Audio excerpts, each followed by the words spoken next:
और मेरे को गुजराती मीडियम वालों का रिकॉर्डिंग चाहिए।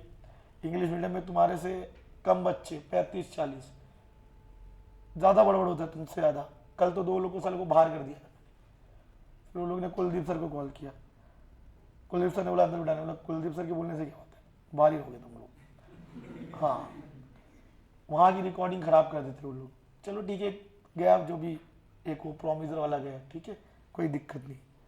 चलो मेरे को आता है ना, लेकिन तुमको नहीं आता। चलो देखो यहाँ पे एवरियन, तो मैं क्या बोल रहा हूँ, नेचुरली तुम सोचना, तुम कोई भी किराने की दुकान पे, तुम्हारे हाथ में पैसा भी रहेगा, तुम तब तक नहीं देते जब तक वो हाथ में गुड्स नहीं देते हैं। समझ में आ रहा है? ये वो एक नेचुरली बता रहा है वो कि अगर कॉन्ट्रैक्ट में कुछ नहीं लिखा है तो ह्यूमन नेचर है कि पहले सेलर एक हाथ से माल दे, जब तक अपने हाथ में माल नहीं आएगा हम लोग सेलर को पैसा नहीं करते। क्या इसको मैं साइमल्टेनियसली भी बोल सकता हूँ? ये सबका ऐसी है ना, नेचुरली किराने की शॉप या कोई भी शॉप में जाओ, तुम्हारे हाथ में पैसा फिर भी नहीं दोगे तुम, पूरा वो तुमको बांध बांध के हाथ में देगा, ज्यादातर यही होता है, फिर तुम पैसे देते हो, राइट कि नहीं? तो ये साइमल्टेनियसली है। हैजगुडस लोगों को लगता है कि सर गुड्स आएगा फिर पेमेंट देंगे ना, वो दुकान पे ही खड़ा है, बी कहां खड़ा है? दुकान पे ही, और कॉन्ट्रैक्ट में कुछ लिखा नहीं है, तो बी तब तक पैसे नहीं देगा, या एक भी कस्टमर तब तक पैसे नहीं देगा जब तक किराने वाला हाथ में माल नहीं देगा। समझा? ये क्यों सर आप ऐसा बोल रहे हो? बिकॉज यहाँ पे बयान है कॉन्ट्रैक्ट रेसिप्रोकल प्रॉमिस है, साइमल्टेनियसली परफॉर्म बोलते हैं इसको। तो कुछ लोग साइमल्टेनियसली किधर हुआ? पहले आपने माल मांगा, उसके बाद आपने परफॉर्म। अरे मेरे भाई, तेरे को यहाँ पे ये सोचना है, तो किराने के शॉप पे वो तेरे को एक हाथ से पहले माल दे रहा है, नेचुरली यही होता है, और फिर तू ऑन विद इन सेकेंड दूसरे हाथ से क्या कर रहा है? पेमेंट कर रहा है। इसको बोलते हैं साइमल्टेनियसली। अगर कॉन्ट्रैक्ट में कुछ नहीं लिखा है, चाहे तो वहां पे लिखो कि यहाँ बी किराने की दुकान पे ही खड़ा है और तुम्हारे साथ यही होता है, और ए तुरंत माल देगा, बी तुरंत पैसे देगा, नेचुरल है कि नहीं? इसको तुम ये नहीं बोलोगे कि भाई ए वेट कर रहा है, बी वेट ना, बी वेट नहीं, एज वेल एज क्या ये साइमल्टेनियसली। अरे बोलो यार, नो प्रोमिजर, सेम चीज लिखा है, पूरा पूरा जो ऊपर का वर्ड है वही लिखा है। ये समझा क्या? अरे बोलो यार, बोल दो। चले आगे। अब गाइज ये वाला हो, ये वाला तुम बोल सकते हो, order performance of reciprocal promises, ये वाला तुम बोल सकते हो। गाइज देखो, मैं अपने पालनपुर तो आता हूँ, 2 साल से आ रहा हूँ धीरे धीरे पढ़ाने। यूएई हो गया, चेन्नई हो गया, मुंबई हो गया, बैंगलोर हो गया, मेरा एवरीवेयर अलग टर्म्स एक्सेप्ट एचओसी में, क्योंकि विशाल सर बड़े भाई लगते, मेरे बड़े भाई के बहुत ना अच्छे फ्रेंड है, बॉम्बे में दोनों साथ में पढ़ते थे, बेस्ट फ्रेंड है। बाकी एवरीवेयर मेरा अलग टर्म्स है। अभी यूएई का जो जाना है, मेरे को पता है वहां जाके मुझे 10 दिन लेक्चर लेना है, और 10 दिन में मेरे को 40 घंटे लेक्चर लेना है। ऐसा नहीं कि पहले मैं जाऊंगा फिर लेक्चर लूंगा फिर वो मेरे को लास्ट डे पे पेमेंट करेगा, ना, मेरा बहुत अलग है। मैं कॉन्ट्रैक्ट साइन करने के दिन बोल देता हूं कि मुझे 36 आवर्स का लेक्चर लेना है, बराबर 1 आवर का 1000 दिरहम, इंडियन रुपी में 1 आवर का 22 से लेके 23,000 इनटू जो होता है 36 घंटे का 6 लाख, प्लस होटल का स्टे, एयर टिकट आने जाने का।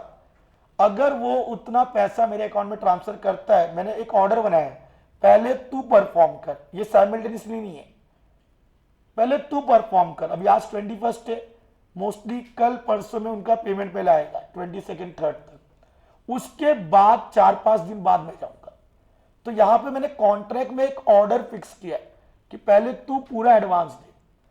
अब मैं यूएई इतना दूर जा रहा हूं, शेख लोग किधर बिना पेमेंट लिए चले जाऊं मैं, और वहां मैं पढ़ा दूं, बाद में शेख से पैसा मांगा, साला मार मार के मिल्क शेक बना दिया, तो रिस्क है कि नहीं भाई? रिस्क है ना, इतनी दूर जाओ, रिस्क है कि नहीं?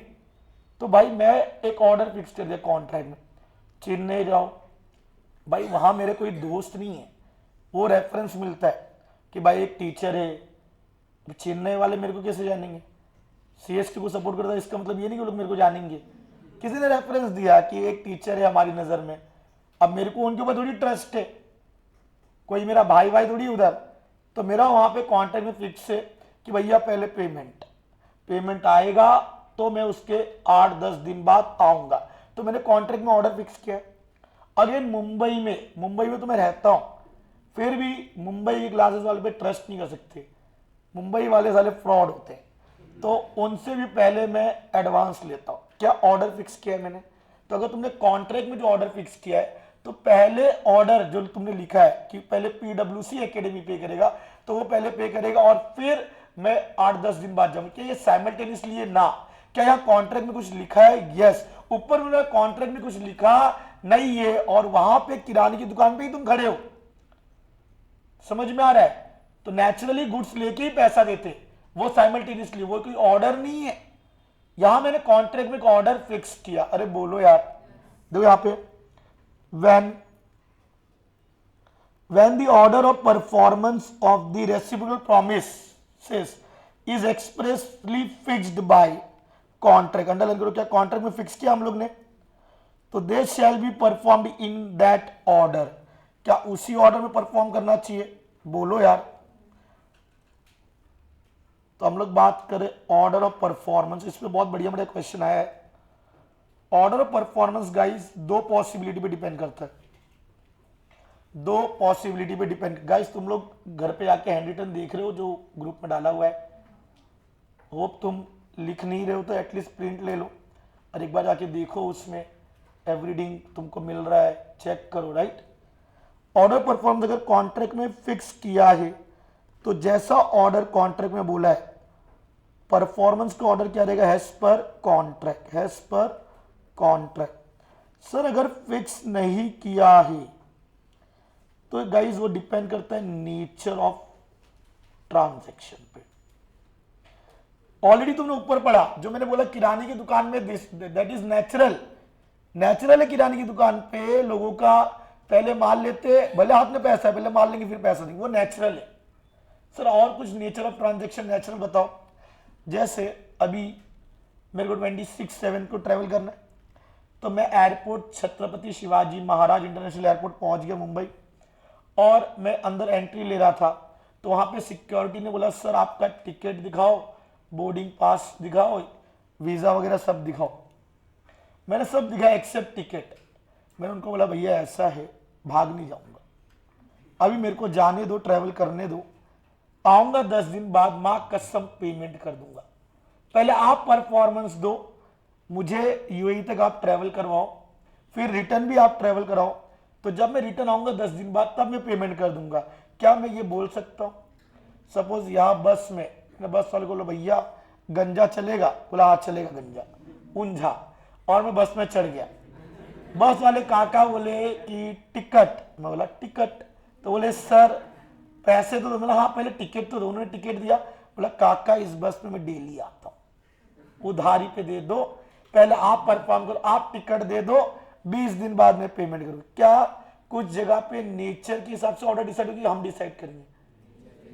अब बताओ, इधर तुम्हारा बस डिपो पे बोले तो वड़ा पाव वाला, हाँ अभी रोज मैं 4 बजे फ्री हो रहा हूँ, यही सब कर रहा हूँ, यहाँ वहाँ भटक ही रहा हूँ, क्या करूँ, काम दाम है नहीं, पहुंच गया मैं उधर।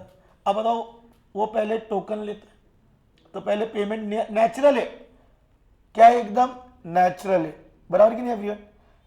तो कुछ चीजें नेचर ऑफ ट्रांजैक्शन पे डिपेंड करती है, तो वो ऑर्डर में ही तुमको परफॉर्म करना पड़ेगा। ऑर्डर कौन सा? As per nature. क्या मेरी बातें समझ में आ रही है? अरे बोलो यार, किसी के कोई दिक्कत? चले आगे। तो where the order is not expressly, क्या लिखा guys? Where the order is not expressly, then क्या करना है? Perform in that order which the nature of transaction requires. ये बोलो यार।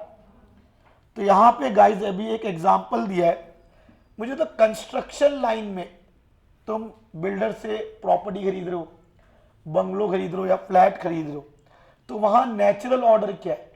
क्या बिल्डर पहले बंगलो दे देगा फिर पेमेंट करोगे, या तुम्हारा प्लॉट है और तुमने कॉन्ट्रैक्टर को हायर किया, तो पहले कॉन्ट्रैक्टर पूरा घर बनाएगा? नेचुरली वो है कि पहले कॉन्ट्रैक्टर तुमसे एडवांस लेगा। मुझे तो कॉन्ट्रैक्ट में क्या होता है, कंस्ट्रक्शन कॉन्ट्रैक्ट में नेचुरल क्या है? एडवांस ना, एवरीवन एडवांस होता है कि नहीं? अब मैं बंगलो लेने का सोचा पालनपुर में, हाईवे के पास, मैं गया, और मैंने बात किया, बोला सर आपको एडवांस देनी पड़ेगी। 100 लोग ने बुकिंग किया सर, 99 लोग ने एडवांस दिया, because this is natural. Construction line में बिल्डर पहले पैसा लेते हैं। मैंने बोला सर ऐसा है, मेरे को ना ट्रस्ट नहीं है गुजराती लोग पे, वो साले पैसा लेते हैं फिर भाग जाते उधर यूएस यूएई में, 4-4 माले का साल दुबई में बड़े बड़े होटल से, ठीक है, इंडियन बैंक से लोन लेते फिर आते ही नहीं वो।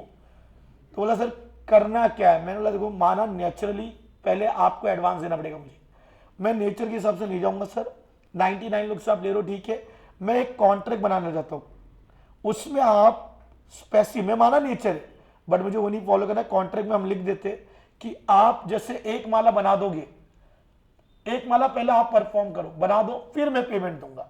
क्या हम लोग नेचुरल चीज का ऑर्डर चेंज कर सकते हैं? यस, जहां पॉसिबल है। कंस्ट्रक्शन में पॉसिबल है, कॉन्ट्रैक्ट बनाओ, कॉन्ट्रैक्ट में अगर मैंने नेचुरल चीज का ऑर्डर चेंज कर सकता हूं तो कर सकता हूं, लेकिन क्या मैं बस वाले के साथ ऑर्डर चेंज कर सकता हूं, फ्लाइट वाले के साथ कर सकता हूं? नहीं, बट मैं यहां पे कर सकता हूं। देखो A and B contract that A shall build घर for B at fix price, A is promise to build the house must be perform before B. मुझे बताओ, तुमको पहचानना है, बोल रहे कि पहले घर कौन बनाएगा? ए, और बाद में पेमेंट करूंगा। ये नेचुरली कि फिक्स बाय कॉन्ट्रैक्ट होगा? डेफिनेटली वो बोल नहीं रहा, बट तुमको तो दिमाग है ना, इसलिए मैंने पहले तुमको सवाल पूछा। देखो आईसीआई क्लियरली नहीं लिखेगा, और मैं बता रहा हूं ऐसे ऐसे एग्जांपल्स क्वेश्चन डाल सकते हो यहां पे, तुम कंफ्यूज हो जाएंगे। तुमको समझना है कि क्या नेचुरली होता है और क्या नहीं। कंस्ट्रक्शन इज नेचुरल कि भाई बिल्डर बिना एडवांस लिए करता ही नहीं काम, बल्कि साले बिल्डर साले पैसे ले लेते, बाद में उनका प्रोजेक्ट भी रुक जाता है, ऐसा भी होता है कई बार। लेकिन ये नेचुरल नहीं है। यहां क्या बोल रहे कि पहले तू घर बना के दे, तो ये नेचर को तुमने कन्वर्ट कर दिया, चेंज किया, एज पर कॉन्ट्रैक्ट तुमने फिक्स किया। अरे बोलो यार, ये समझा क्या? कोई दिक्कत? किसी के सीने में दर्द है? चले आगे। Liability of party preventing will go stop event, preventing event लिखो यहां पे teaching on which the contract is to take effect, मतलब वैलिड, इफेक्ट मतलब वैलिड। गाइस एक एग्जांपल देता हूं मैं, यहां का भी हम लोग देंगे एग्जांपल। पहले एक एग्जांपल, जैसे मैं जब बॉम्बे था तो इस बीच आना था, तो मैंने सर को कॉल किया, इवन दर्शन सर यहाँ पे भाई केएमपी, उनको भी कॉल किया कि मैं 7 डेज के लिए आ रहा हूँ। तो बद्रेश सर से मेरी बात हुई, वो 11-12 घंटे ले रहे थे, मेरे को 10 घंटे चाहिए एवरीडे, 5 आवर्स 7 दिन 35 घंटे आराम से बच्चों को फ्री कर दूंगा मैं, इफेक्टिव 35 घंटे। अरे कुछ नहीं भाई, आ जा, हो जाएगा, टेंशन ना ले। 8 से 2 एक करेंगे और एक 2:30 से 8:30 तक कर लेंगे। इंग्लिश मीडियम वाले लेट तक रख सकते, उनको शाम को रख देंगे। ये बात होगी मेरी। क्या विवेक सर ने यही सोच के इधर में आया? अब मैं इधर आया तो यहां पे पार्टी मतलब एचओसी या विशाल गुप्ता सर या दर्शन सर। एचओसी मुझे स्टॉप कर रहा है, इवेंट मतलब टीचिंग। मैं 4 के बाद भी टीच करना चाहता हूं, 4 से 8, 8:30 तक। क्या वो लोग मुझे स्टॉप कर रहे हैं? मैं परफॉर्म करने के लिए रेडी हूं। और ऑन विच, ये टीचिंग के कंडीशन पे था ना, on which the contract is to be valid. अगर वो लोग मुझे परफॉर्म करने देंगे तो कॉन्ट्रैक्ट वैलिड है, लेकिन अगर वो लोग मुझे परफॉर्म करने नहीं देंगे तो क्या कॉन्ट्रैक्ट वैलिड है? क्या? पहले ये अंडरलाइन करो, the contract is to take effect मतलब वैलिड। इसका मतलब 8 से 2 और फिर 2:30 से 8:30, ये वाला वैलिड था। तो क्या मुझे इतने टाइम टीच करना था? अरे बोलो यार। तो मुझे टीचिंग करना था कॉन्ट्रैक्ट के हिसाब से 8 से 2 और 2 से 2:30 से 8:30। क्या ये वैलिड था? बराबर, वैलिड कॉन्ट्रैक्ट था। लेकिन कुछ लोगों ने मुझे इस वैलिड कॉन्ट्रैक्ट में क्या किया?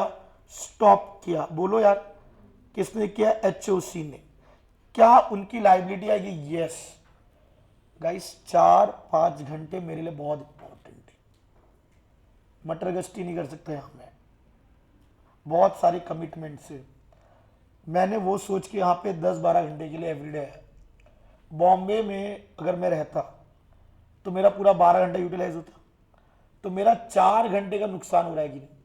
बिकॉज मैं इस 4 घंटे लेक्चर नहीं ले पा रहा हूं, तो 1 घंटे का 10 रुपया, तो 4 घंटे का 40 का नुकसान हुआ कि नहीं? अब इस साला में मार्केट में 4 बजे जाता हूं, 200-400 का नाश्ता हो जा रहा है। माद भी चले जा रहा हूँ, इधर चले जा रहा हूँ, कॉफी पी रहा हूँ, ये हो रहा है। मुझे बताओ गाइस, अगर मैंने किसी को कमिट किया तो इधर आने के पहले मैंने बॉम्बे की क्लास को क्या बोला, भाई मैं तुम्हारा काम नहीं ले रहा हूँ, मुझे पहले जाना है HOC। तो मैंने उनका काम सेक्रीफाइस किया, उधर मेरे को 40 रुपए एक्स्ट्रा कमाने मिलता, इधर में आया मेरा 40 का नुकसान हुआ कि नहीं। क्या मैं परफॉर्म करना चाहता हूं कि नहीं करना चाहता हूं? क्या अटेम्प्टेड है ये? मना कौन कर रहा है? HOC उनको पे करना पड़ेगा। मैं अग्रीव्ड पार्टी। सर वो 4 घंटे हमने पढ़ाया नहीं तो ढक्कन, मैं बॉम्बे में रहता तो पढ़ाता कि नहीं पढ़ाता, और मैंने उनको मना करके आया ना यहाँ पे, तो मैंने मेरा सेक्रीफाइस किया आपके कॉन्ट्रैक्ट के लिए, और आप मुझे रोक रहे, मैं थोड़ी रोक रहा हूं, तो आपको पैसे देने पड़ेंगे। समझ में आ रहा है? मिस्टर भरत, तू मेरे साथ आना आज कैबिन में। आप उन 6 दिन का जो कम आर्स पढ़ा है, 40 इंटू 6, 240 रुपये वसूलेंगे। 120 तेरा, 120 मेरा। अरे बोलो यार। यस, मैं अफेक्टेड पार्टी हूं। समझ में आया गाइस? अरे बोलो यार। फिर गाइस ये तो समझ गया वियन, क्या प्रॉपर वर्डिंग समझी? एग्जाम में बहुत आता है। अगर तुमने प्रॉपर टिक किया तो ये तो कॉन्ट्रैक्ट तक था, फिर उन्होंने स्टॉप किया, फिर HOC की लाइबिलिटी आएगी। गाइस तो ध्यान सुनना, मिस्टर भरत की शादी फिक्स हुई है और भरत के डैडी घर एकदम सजाना चाहते। मैं बोला अंकल मेरे को दे दो ऑर्डर, मैं हूं सचिन टिचकुले, मेरे पास दुनिया के बेस्ट कारीगर है, मैं लेके आऊंगा, आपका घर सजा दूंगा। मैं लेके गया ये सब कारीगर लोग को। पहले दिन ये साले 2 नमूने गुजराती और ये भरत के घर की मां बहन को साले झांक रहे। ध्यान है नहीं इनका, पेंटिंग करने के टाइम पे साले कहीं और झांक रहे, पेन का डब्बा गिर गया, भरत के दादा का फोटो था, ध्यान कर दिया सालों ने। घर सजाने के तो पूरा घर खराब कर दिया। फाइनली भरत के डैडी ने बोला सर आपके दुनिया के बेस्ट कारीगर और आप दोनों निकलो इधर से। अब मुझे बताओ विवेक, यहाँ पे विशाल सर मुझे प्रिवेंट कर रहे, वो लाइबल होंगे, लेकिन अब मेरे को भरत के डैड प्रिवेंट कर रहे कि सर आप काम यहां मत करो। क्या वो लाइबल होंगे? वो नहीं लाइबल होंगे, बिकॉज काम ही इतना घटिया कर रहे हो। ऐसी जगह पे अगर तुमको किसी ने स्टॉप किया, बिकॉज तुम 100 का काम कर रहे हो, 200 का उनका नुकसान कर रहे हो, बल्कि तुमको देना पड़ेगा 100, और पता है कि विवेक सर दे नहीं पाएंगे 100, इसलिए भगा ही दिया उसने। बोला तू निकल साले, इतने बढ़िया कारीगर लेके आया था। सर लड़की तुम ताड़ते हो, हाँ सुधर जाओ। ये वो वाला एग्जाम्पल 23 सचिन टिचकुले। अरे बोलो यार। 24 इज वेरी इजी एग्जाम्पल। जैसे मैं फर्नीचर वाला हूं, कारपेंटर हूं मैं, और कृष्णा चिंटी ने मेरे को ऑर्डर दिया कि सर 13 तारीख को आ जाना मेरे घर पे, मैं लकड़ा, टिम्बर, फेविकॉल, खिल्ले विल्ले सब मंगा के रखूंगी, प्लाई वगैरह। बोला ठीक है। 13 तारीख को मेरे को और एक ऑर्डर मिला था रिद्धि के घर का, मैंने मना कर दिया, भाई कहीं और ऑर्डर मिला है। अगर रिद्धि की इधर का ऑर्डर मैं एक्सेप्ट कर 30,000 कमाता, मैंने रिद्धि को मना कर दिया बिकॉज कृष्णा का ऑर्डर मिला था। मैं 13 को कृष्णा की इधर पहुंच गया। कृष्णा बोल रही सर वो प्लाई और वो मैं लानी भूल गई सब कुछ, और आज संडे हार्डवेयर की दुकान बंद भी है, तो सर आज तो आप परफॉर्म नहीं कर सकते, कल आओ कल। बोला ऐसा थोड़ी होता है, मेरे को तो मेरा 30,000 चाहिए। अरे सर आपने फर्नीचर में बनाया, देना पड़ेगा। अच्छा सर अगर आपको रिद्धि का ऑर्डर नहीं मिला होता फिर भी देना पड़ेगा? यस देना पड़ेगा, बिकॉज मैं काम करने आया हूं, तुमने फर्नीचर नहीं लाया, गलती तुम्हारी है, मेरी नहीं है। तो यहां पे हो जाएगा अगेन लाइबिलिटी ऑफ पार्टी। कौन? चिंटी कृष्णा। स्टॉप करिए मुझे। इवेंट ऑन विच कॉन्ट्रैक्ट, मतलब फर्नीचर बनाने का कॉन्ट्रैक्ट वैलिड था, अगर वैलिड वाला कॉन्ट्रैक्ट ये मुझे मना करेगी तो ये लाइबल होगी। सचिन टिचकुलर कॉन्ट्रैक्ट वैलिड नहीं था बिकॉज मेरा काम घटिया था वहां पे। समझा एवरीवन? तो ये 23 और 24 एग्जाम्पल, राइट एवरीवन? गाइस कुछ भी नहीं है यहाँ पे, सेम चीज लिखा है वॉइडेबल कॉन्ट्रैक्ट में जो पढ़ते हो ना। अगर एक पार्टी HOC ने मुझे प्रिवेंट किया, स्टॉप किया, अदर पार्टी मतलब VG सर को परफॉर्म करने के लिए मेरा प्रॉमिस था टीचिंग, तो ये बन जाएगा एक voidable contract at the option of the party, मतलब VG सर के ऑप्शन पे, क्योंकि VG सर को प्रिवेंट किया गया था। VG sir is entitle for compensation from HOC। जो भी मुझे लॉस हुआ किसकी वजह से हुआ? Non performance of contract. क्या विवेक सर ने नॉन परफॉर्म किया कि HOC ने? HOC ने नॉन परफॉर्मेंस की। मैं तो रेडी था। ये समझा गया? बहुत इंपॉर्टेंट, यहां से सवाल बहुत अच्छे अच्छे सवाल बनते। Next, effect of default has to that promise which should be first performed.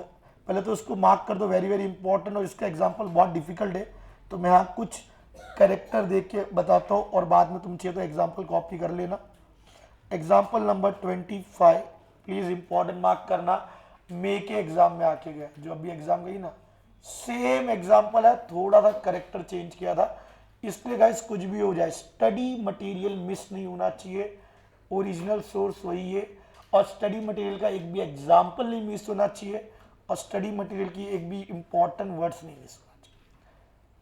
सारे एग्जाम्पल जो बच्चा कवर करेगा और उसके वर्ड्स को लिखेगा वो एकदम सेफ है। समझ में आ रहा है गाइस? 25 नंबर में क्या, ध्यान सुनना एवरी, ऐसा गाइस, मिस्टर सामर्थ, सामर्थ का बिजनेस है, सामर्थ गोल्ड का बिजनेस करता है, और सामर्थ है बंबई मुंबई से। सामर्थ ने एक बोट वाले को ऑर्डर दिया कि भाई हमारा कार्गो गोल्ड डिलीवर करना है, ठीक है, कोलकाता में डिलीवर करना है। कहाँ डिलीवर करना है? कोलकाता में। तो कोलकाता में कार्गो मतलब कोई भी प्रोडक्ट, तो सामर्थ का जो प्रोडक्ट है दैट इज गोल्ड, ठीक है, ये कोलकाता में डिलीवर करना है। उसके लिए सामर्थ ने कॉन्ट्रैक्ट किया, उसके लिए सामर्थ ने कॉन्ट्रैक्ट किया छोटू बोट वाले के साथ, छोटू बोट वाले के साथ। छोटू बोट वाले ने बोला ठीक है, मैं आ जाऊंगा बोट लेके और आप कार्गो बोट पे चढ़ा देना, मैं डिलीवरी कर दूंगा। छोटू बोट वाला एग्जैक्ट सुबह 8 बजे बुलाया था, छोटू बोट वाला अपना टाइटैनिक लेके पहुंच गया। छोटू बोट वाला, सॉरी वाड़ो वाड़ो पहुंच गया वहां पे, ठीक है, 8 बजे पहुंच गया चिंटू। 12 बज गए, 12 दोपहर का 12, 12 नून हो गया, अभी तक सामर्थ का पता नहीं है, और सामर्थ का कार्गो अभी तक सामर्थ ने क्या किया, डिलीवर करना पड़ेगा ना इस पे, अभी तक प्लेस नहीं किया कार्गो, उसने अभी तक लोड नहीं किया कार्गो। 4 घंटे निकल गए। क्या यहां पे अपना जो वैभव है उसका 4 आवर्स वेस्ट हुआ कि नहीं? वैभव वेट कर रहा था, तब तक एक चिंटी आई, चिंटी वैभविका, वो आई, बोली हीरो, सीधा वैभव को बोली हीरो मेरा कुछ माल है, ठीक है, दिल्ली भेजना है। कहाँ भेजना है? दिल्ली। भेज देगा क्या? छोटू वैभव ने कहा 4 घंटे निकल गए, और अगर मैं सामर्थ के चक्कर में रुकूंगा पूरे दिन का नुकसान हो जाएगा। छोटू वैभव ने क्या किया, चिंटी को देखते ही हाँ बोल दिया, और छोटू वैभव ने बोट निकाल ली दिल्ली के तरफ। कहाँ पे? दिल्ली चला गया। क्या छोटू वैभव ने ये कॉन्ट्रैक्ट एक्सेप्ट किया? यस। छोटू वैभव ने सामने वाले चिंटी का प्रोडक्ट डिलीवर कर दिया दिल्ली वाले का, बराबर ना एवरीवन।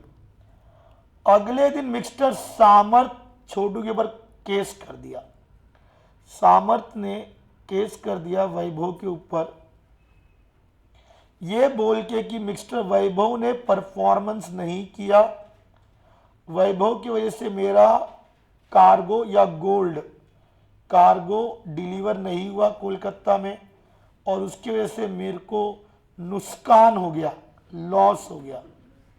क्या हो गया? लॉस हो गया। मुझे बताओ कौन सही कौन गलत? छोटू गलत कि वैभव, सॉरी सामर्थ गलत?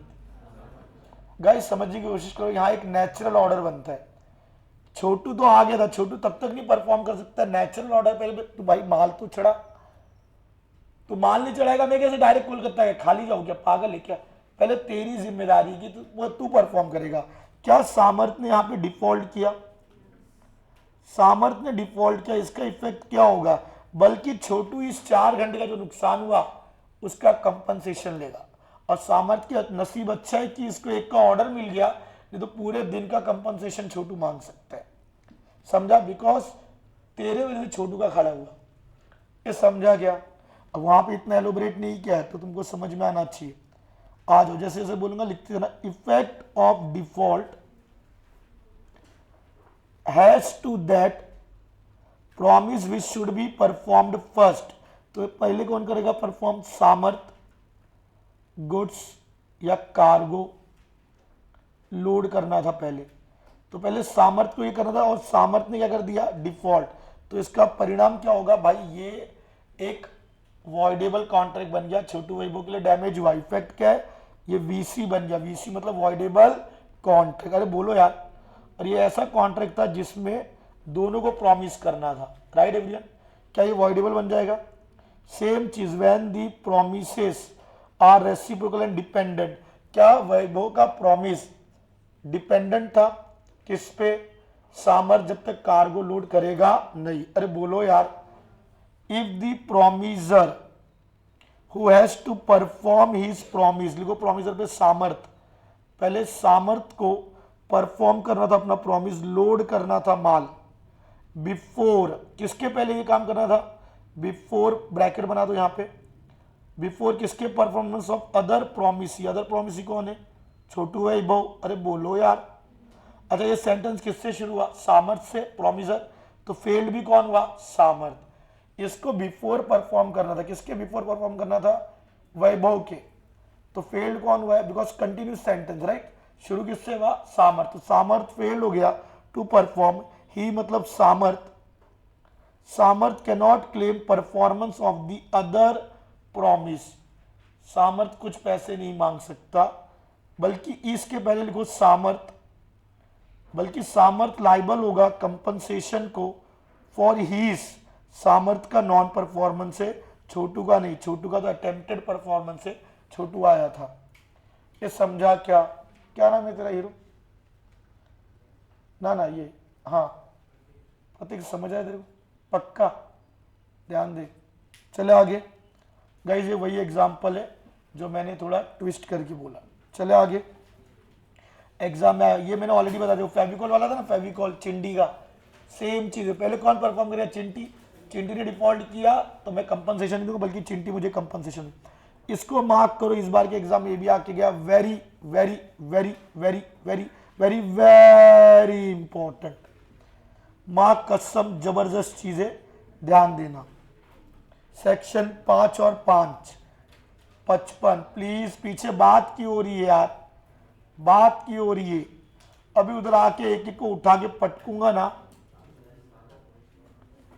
सालों पेडिग्री दे दूंगा, सेक्शन 55, सेक्शन 55 बात करता है, प्लीज कोई भी कॉन्ट्रैक्ट में क्या है, टाइम इज फिक्स्ड, उसकी बात कौन करता है, section 55, time is fixed, hero, हाँ तू उठ, ना तू, हाँ इधर आ जा, बिना कुछ बोले चुपचाप आ जा, जल्दी आ, तुम सालों सुधरोगे नहीं, कल एक बार भी लेक्चर में दिक्कत, उठ उठ जल्दी आ, इकड़े है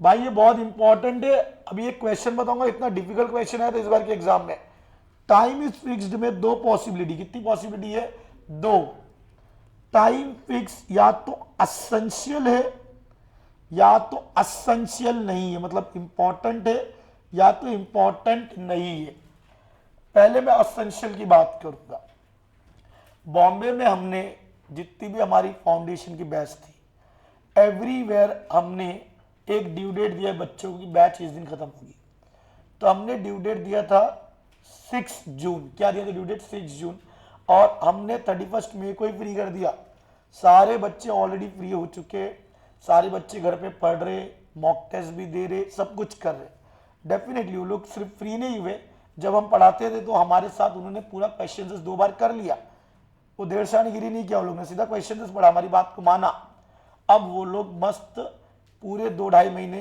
राइटिंग प्रैक्टिस करेंगे, कैसे, टेस्ट सीरीज के थ्रू, 5-7 टेस्ट सीरीज देंगे, आईसीआई का मॉक टेस्ट देंगे, ऐसे बच्चों को पास होने से भगवान भी नहीं रोक सकता, तो टाइम बहुत इंपॉर्टेंट है, किसी भी क्लासेस में कंप्लीशन ऑफ पोर्शन टाइम पे होना चाहिए, बराबर है भैया, क्या तुम्हारे लिए टाइम असेंशियल है, बोलो यार, तो सपोज तुम्हारा सितंबर का अटेम्प्ट है, सितंबर 25 के बैच में हमने टाइम दिया तुमको, क्या टाइम दिया हम लोग ने, कितना जुलाई, 15 जुलाई नहीं दिया, एग्जाम्पल लेते, तो हमने गाइस टाइम दिया तुमको, due date of completion, time बोला 15 जून बोला, जनरली लोगों का यही रहता है। 15 जून बोला हमने, 15 जुलाई तक भी चलता है, जून तक करेगा तो 3 महीना मिलता है, जुलाई अगस्त सितंबर। तो हमने क्या ड्यू डेट दिया, 15 जून।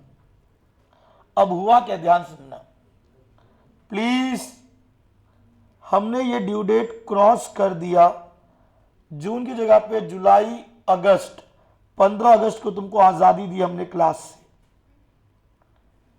15 अगस्त को पोर्शन कंप्लीट किया हमने। क्या बे महीने का 2 महीने डीले हुआ? क्या इस डीले के वजह से तुमको सफिशिएंट टाइम मिला घर पे पढ़ने का? क्या तुम अफेक्टेड हो? यस, एंड बहुत ज्यादा अफेक्टेड हो। तो क्लासेस ने क्या बोला भैया कि ये जो 2 महीने डीले हुए, पहले तो बताओ तुम लोग अग्रीव्ड पार्टी हो कि नहीं, अफेक्टेड हो कि नहीं? अब मुझे बताओ क्या तुमको डैमेज मिलना चाहिए कि नहीं? डेफिनेटली। देखो एजुकेशन जहां पे टाइम एसेंशियल है ना, वहां सिर्फ डैमेज से काम नहीं होता है, परफॉर्मेंस से काम होता है। बच्चा बोल रहा है, क्लासेस वाला बोल रहा है 30% फीस रिटर्न ले लो, हमने लेट किया, बट भाई 30% फीस रिटर्न लेने का उससे घाव नहीं भरेंगे, यहाँ हमको डैमेज नहीं चाहिए था। याद है मैंने अपना जुजार सर का बताया था, वही परफॉर्मेंस ही चाहिए। तो तुमको यहाँ डैमेज चाहिए कि परफॉर्मेंस ही चाहिए था टाइम पे। अब तुम्हारा पोर्शन लेट हुआ है या अभी भी पोर्शन पेंडिंग है, एंड मोमेंट पे कोई तुमको 30% डैमेज दे देगा, एंड मोमेंट पे कोई क्लासेस तुमको बीच में से बचाव पोर्शन नहीं कराएगी। तुम्हारे लिए यहाँ परफॉर्मेंस इंपॉर्टेंट है कि एजुकेशन टाइम पे होना चाहिए था। ये समझ में आ रहा है? तो यहाँ तुम्हारे साथ बहुत बड़ा गड़बड़ हो गया, स्टूडेंट्स के साथ यहाँ पे क्या हो गया है, स्टूडेंट्स क्या है, अग्रीव्ड पार्टी। राइट एवरीवन, बोलो यार, क्या मैं बोल सकता हूं ये वाला एक वॉइडेबल कॉन्ट्रैक्ट बन जाएगा? क्या स्टूडेंट क्या क्या क्लेम कर सकते? स्टूडेंट 2 चीजें क्लेम करेगा, सिर्फ डैमेज से कुछ होगा नहीं, स्पेसिफिक परफॉर्मेंस भी चाहिए था। हालांकि ये परफॉर्मेंस एचओसी दे दी, लेकिन एचओसी ने 2 महीने डिले कर दी। Damage is 30%, 30% fees return. जहां पे टाइम बहुत जरूरी है वहां पैसे से कुछ नहीं होता है, वहां क्या चाहिए, परफॉर्मेंस चाहिए। समझा एवरीवन? सर असेंशियल नहीं है, टाइम तो फिक्स है लेकिन असेंशियल नहीं है। अपने पास एक बच्ची आती थी, इंटर लास्ट बैच में उसने खत्म किया, निराली को अगर कोई जानता होगा, निराली करके लड़की, निराली राठौड़। वो बच्ची पहला अटेम्प्ट सीए फाउंडेशन अहमदाबाद जेके शाह से दे रही थी, ठीक है, बहुत होशियार लड़की थी। उसने जेके शाह में बैच ज्वाइन किया था, तभी एग्जाम्पल के लिए बोल रहा हूं मैं, सितंबर 25 किया था उसने पहले, सितंबर 25 का बैच, ठीक है गाइस। इस और डेट दिया, समझ में आया, डेट दिया जे के क्लास ने, डेट दिया 15 जून बराबर। और यहां पे ये जो चिंटी है ना, निराली, देखो गाइस यही क्वेश्चन आया था इस बार के एग्जाम में। अब माँ कसम में जब से पढ़ा रहा हूं ये कॉन्सेप्ट में ऐसे ही एग्जाम्पल लेके पढ़ा था, यही क्वेश्चन आ गया है एज इट इज। तुम सिर्फ देखना, निराली का जो रियल में अटेम्प्ट है वो जैन में देने वाली है, जैन 2026, बस उसने बैच कौन सा लिया, सितंबर का। निराली ने जेके साथ ज्वाइन कर लिया, और हुआ क्या मैडम निराली का, हुआ क्या, पोर्शन डिले हो गया। पोर्शन कंप्लीट हुआ 15 अगस्त आजादी के दिन, इस दिन पोर्शन कंप्लीट हुआ। अब मेरा सवाल है, और इवन आईसीआई का सवाल है जो अभी के एग्जाम में आएगा, पहले तो बताओ ये वॉइडेबल कॉन्ट्रैक्ट है कि नहीं? और जब वॉइडेबल होगा तो ही क्या मिलता है, डैमेज मिलता है। तुमको क्या लगता है, टाइम फिक्स है, बट तुमको नहीं लगता कि टाइम यहाँ पे फिक्स तो है डेट, लेकिन इंपॉर्टेंट है निराली के लिए टाइम की नहीं है इंपॉर्टेंट? यस या नो, टाइम असेंशियल नहीं है। क्या ये वॉइडेबल कॉन्ट्रैक्ट है या नहीं है? है या नहीं है? नहीं है। जब टाइम इंपॉर्टेंट नहीं है तो तुमको यार डिले हुआ ही नहीं है। जनवरी के लिए लोग तो नवंबर दिसंबर में फ्री होते हो, तो तुम्हारा कोई नुकसान नहीं हुआ है। तुम तो 4 महीने बल्कि पहले छूट गए, अगस्त में छूटे, और जनवरी अटेम्प्ट वाले कब छूटते हैं? नवंबर में। तो तुमको डिले भी नहीं हुआ, सफिशिएंट टाइम भी मिलेगा जनवरी के लिए, तो ये वॉइडेबल कॉन्ट्रैक्ट नहीं है। और जहां वॉइडेबल कॉन्ट्रैक्ट नहीं है वहां डैमेज क्लेम नहीं कर सकते। Right everyone? सब बच्चों ने यही आंसर करके कंप्लीटली रॉन्ग, कंप्लीटली रॉन्ग। तुमको समझना है गाइस क्या होता है क्या है। देखो एवरीवन, तुमने एक ड्यू डेट दिया था, अगर तुम अहमदाबाद जब पढ़ने जाओगे तो जेके शायद नवकार दोनों के खुद के वीआईपी हॉस्टल्स होते हैं। Right everyone? या तुम उनके हॉस्टल में नहीं तो तुम किसी और का हॉस्टल लेते। निराली जब एडमिशन कर रही थी तो मई में उसने जब एडमिशन किया, सॉरी अप्रैल में जब एडमिशन किया, तो क्लासेस वाले ने बोला कि जून 15 को फ्री कर देंगे, तो उसके पेरेंट्स ने 2.5 महीने के लिए हॉस्टल बुक किया। ये हो गया हॉस्टल के रेंट 2.5 महीने के, और 2.5 महीने के लिए फूड का खर्चा बच्ची का, 2.5 महीने के लिए ट्रैवल का खर्चा, बोलो यार, और डेफिनेटली 2.5 महीने का मेंटल हेरेसमेंट। ये 2.5 महीने तो वही बैर करेगी। क्यों? डेट कब तक करेगा? जून का। भाई फैमिली से दूर रहना is not easy, is not easy, इतना आसान नहीं है। बच्चों को, पढ़ने वाले बच्चों को घटिया खाना खाओ, टॉर्चर हो, तो जून तक सोच के पेरेंट्स ने क्या किया? क्लास ज्वाइन करा दी। पोर्शन डिले होने की वजह से जुलाई अगस्त, क्या 2 महीने का एक्स्ट्रा रेंट गया, फूड गया, एंड फिर मेंटल स्ट्रेस अलग, फैमिली से दूर रहने का। मैं माना ये वॉइडेबल कॉन्ट्रैक्ट नहीं है, और मैंने माना टाइम इज नॉट असेंशियल, मैंने वो भी माना, बट निराली को लॉस हुआ कि नहीं? मैंने बोलता कि निराली अफेक्टेड पार्टी, नो, या अग्रीड पार्टी नहीं। अग्रीड पार्टी होती तो वॉइडेबल हो जाता, बट इसको बोलते ऑर्डिनरी डैमेजेस। हम आगे पढ़ेंगे ऐसे डैमेज जो डायरेक्टली कनेक्टेड है क्लासेस से। ये बैच डिले नहीं होता तो एक्स्ट्रा भाड़ा नहीं जाता। क्या ये हॉस्टल डायरेक्टली कनेक्टेड है? वो हॉस्टल में क्यों गई थी? वो क्या घूमने गई थी कि पढ़ने गई थी? क्या डायरेक्टली कनेक्टेड है? कुछ ऐसे डैमेज होते हैं जो डायरेक्टली कनेक्टेड है और कॉन्ट्रैक्ट वॉइडेबल नहीं है, फिर भी वो डैमेज देना पड़ेगा। भले निराली को उसके एजुकेशन में दिक्कत नहीं होगी, निराली को रिवीजन करने में दिक्कत नहीं होगी, बट निराली को जो डैमेजेस हुआ वो सब पे करना पड़ेगा जीके शाह को या नौकार, जो भी एग्जाम्पल है। समझ में आ रहा है? 7 मार्क्स का क्वेश्चन था, 7 मार्क्स का। ये एग्जाम्पल मैं 2-2.5 साल से दे रहा हूँ। कभी बच्चों से इंटरेक्ट करने से कुछ अच्छे एग्जाम्पल मिल जाते, तो वो उधर से छोड़ के दोबारा इधर ज्वाइन की थी सीए फाउंडेशन। तेरे बैच में बैठती थी तेरे साथ, तेरे को पता होगा, लास्ट बैच में थी वो। तो उसने मेरे को ऐसा था बताया, वहीं से मेरे को ये एग्जाम्पल मिल गया। और कोई इंसिडेंट देखो, आईसीआई ने इस एग्जाम में ऐसी पूछ ली, time essential and time is not essential. Sir एक बार वहां से रीड करें, देखो एवरीवन, सारे बच्चे,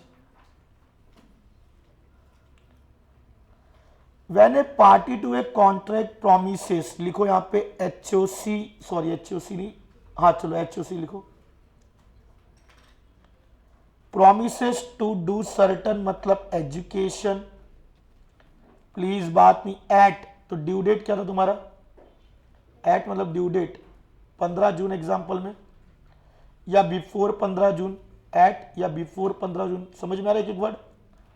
ये हो गया स्पेसिफाइड टाइम, मतलब वही 15 जून।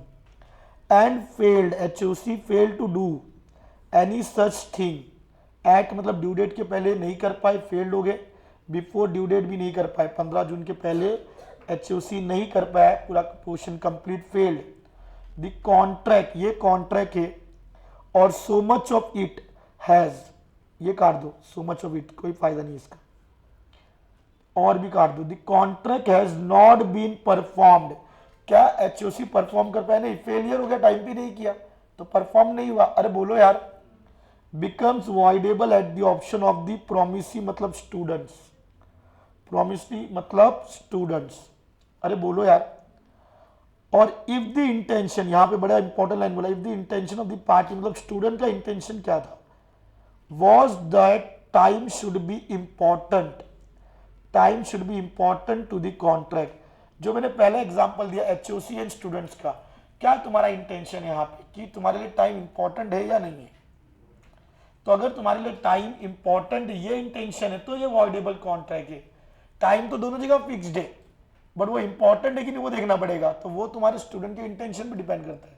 तो वेरी फर्स्ट एग्जांपल जो मैंने बोला, वहां तुम्हारा इंटेंशन का टाइम फिक्स्ड है और वो इंपॉर्टेंट है कि तुम्हारा टाइम पे काम हो, तो तुम ये इंटेंशन क्योंकि इंपॉर्टेंट है इसलिए वॉइडेबल माना जाएगा। अरे बोलो यार। Effect of such failure when time is not essential. Time fixed है बट निराली के लिए वो एसेंशियल नहीं है। टाइम फिक्स्ड है बट निराली के लिए वो एसेंशियल नहीं। अरे बोलो यार। If it was not intention of the parties, मतलब स्टूडेंट्स, अगर वो स्टूडेंट्स का इंटेंशन नहीं था दैट टाइम पे, मतलब क्या टाइम था वो 15 जून, और उसके लिए वो कोई इंटेंशन नहीं था, शुड बी एसेंस नॉट, मतलब वो उसके लिए इंपॉर्टेंट नहीं था, तो कॉन्ट्रैक्ट तो वॉइडेबल नहीं होगा बाय फेलियर। भले नौकार या जेके शाह ने फेलियर कर दिया, बिफोर टाइम नहीं कंप्लीट किया, फिर भी ये कॉन्ट्रैक्ट वॉइडेबल नहीं है, बिकॉज चिंटी का जो इंटेंशन है, आ जाइए उठ फटाफट बिना बात किए, ये इकड़े बस आ जा, चे तो मेरे चरणों के पास आ जा, गुरु के चरण में स्वर्ग मिलेगा, आ जा, तुम सुधरोगे नहीं। अरे तो बैग लेके आ जा।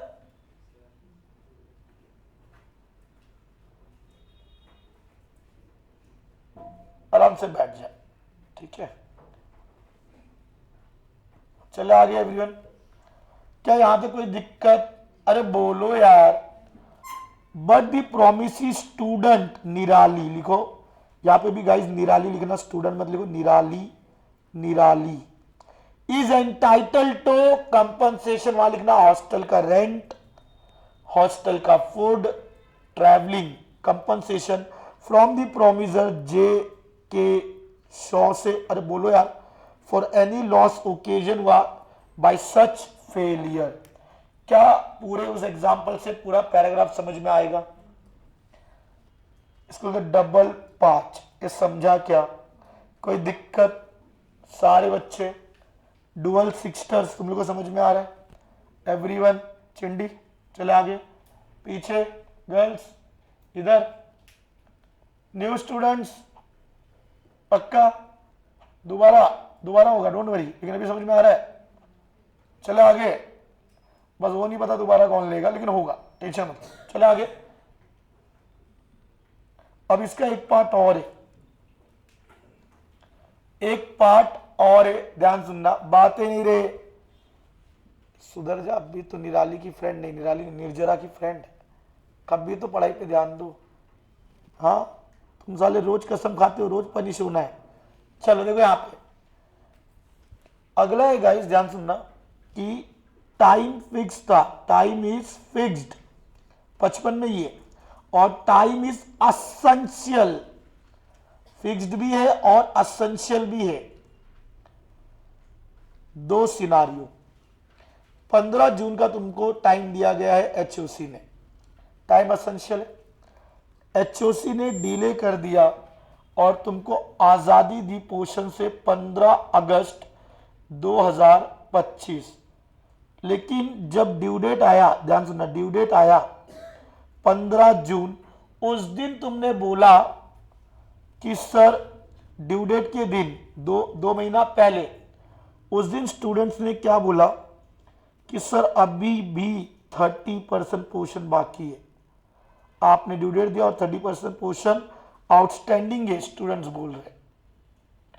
सारे स्टूडेंट्स गए सर से बात करने, सारे स्टूडेंट्स गुजराती मीडियम वाले, तो उन्होंने बोला कि सर ठीक है डिले हो गया, अभी क्या बोले, आप हमारे क्लोज हो, पालनपुर से हो, तो हम लोग सर कुछ नहीं, चल जाएगा सर, कोई दिक्कत नहीं सर, लेकिन ये बचा 30% पोर्शन करवा दो, हम लोग के पास ऑप्शन तो है, आपने डिले किया है, टाइम इज एसेंशियल, हम अफेक्टेड है, अग्रीड पार्टी, ऑप्शन तो है वॉइडेबल कॉन्ट्रैक्ट का, बट तुमने क्या इंटेंशन दिखाया? तुम लोग ने इंटेंशन ये दिखाया कि तुम एग्री हो गए डिले पोर्शन के लिए। तुम बोले सर आप तो जान पहचान के, चलो हो जाता है गलती, एग्री हो गए डीले पोर्शन के लिए, और तुमने इंटेंशन पे कहीं पे भी ये नहीं दिखाया कि तुमको कॉन्ट्रैक्ट अवॉइड करना, बिकॉज अवॉइडेबल कॉन्ट्रैक्ट में कॉन्ट्रैक्ट को अवॉइड किया जाता है, मतलब केस किया जाता है। तुमने ये इंटेंशन नहीं दिखाया, तुमने कोई डैमेज वेमेज मांगने का इंटेंशन नहीं दिखाया। कब? 15 जून के दिन, ड्यू डेट के दिन जब डीले हो रहा था, तुमने कुछ भी बोला नहीं। और तुम रेडी हो गए और तुमने बोला सर विवेक सर को बुलाओ और पेंडिंग पोर्शन खत्म करो, और मैं आया और फाइनली तुमको हमने 30 अगस्त को फ्री किया। करने वाले थे 15 को, बट मैंने क्या किया और 15 दिन डिले कर दिया। चलो कंफ्यूजन नहीं करते, 15 अगस्त ही रखते। तो फाइनली तुम्हारा डिलेड पोर्शन कब खत्म हुआ? 15 अगस्त को। क्या तुमको अब 1 महीने का टाइम मिला? पहले 3 महीने का टाइम मिलता कि नहीं मिलता? तुम लोग ने सर को तो माफ कर दिया था, लेकिन तुम लोग का एग्जाम शुरू हो गया 16 सितंबर आई, और मैं अज्यूम करता हूं कि 18, 20, 22 अगर एक ही दिन का गैप है तो बे के दिन तुम्हारा एग्जाम खत्म और तुम्हारे पेपर गड़बड़ हो गए। तो बे त्रोण के दिन तुम सब अब ये डर रहे कि भाई पेरेंट्स बोलेंगे पेपर कैसे खराब हो गया। तो तुम सब ने क्या किया कि तुम्हारे ऊपर ब्लेम ना आए, तो तुम सब ने छाप दिया बिल एचओसी के नाम पे कि एचओसी ने डिले किया था। 23 तारीख को तुम सब पहुंच गए एचओसी में, बोला सर आपने डिले किया, हमने राइटिंग प्रैक्टिस टेस्ट नहीं दे पाए और इस कारण से हमारा पेपर बहुत वर्स्ट गया, शायद हम फेल भी हो जाए। और तुमने बोला कि सर हम अफेक्टेड पार्टी है। क्या है अफेक्टेड? हम आपके ऊपर केस ठोक देंगे। ठोक सकते कि नहीं सकते हो? नहीं ठोक सकते हो। जब तुम्हारे पास ऑप्शन था तुमने वो ऑप्शन वे ऑफ कर दिया, क्योंकि तुम गुजराती मीडियम के बच्चे हो, इसलिए तुमने क्या कर दिया, सीधे लोग हैं, तुमने वे ऑफ कर दिया।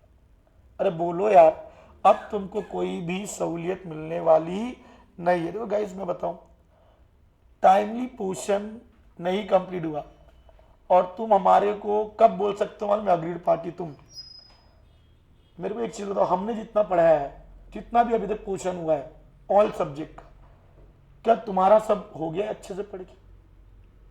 क्या अच्छे से हो गया सब तुम्हारा? नहीं हुआ है।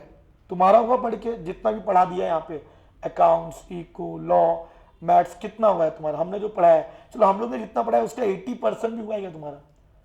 लेकिन तुम्हारा खुद का पढ़ के नहीं हुआ है, बट तुमको पोर्शन भी अच्छी है, टाइम पे अच्छी है।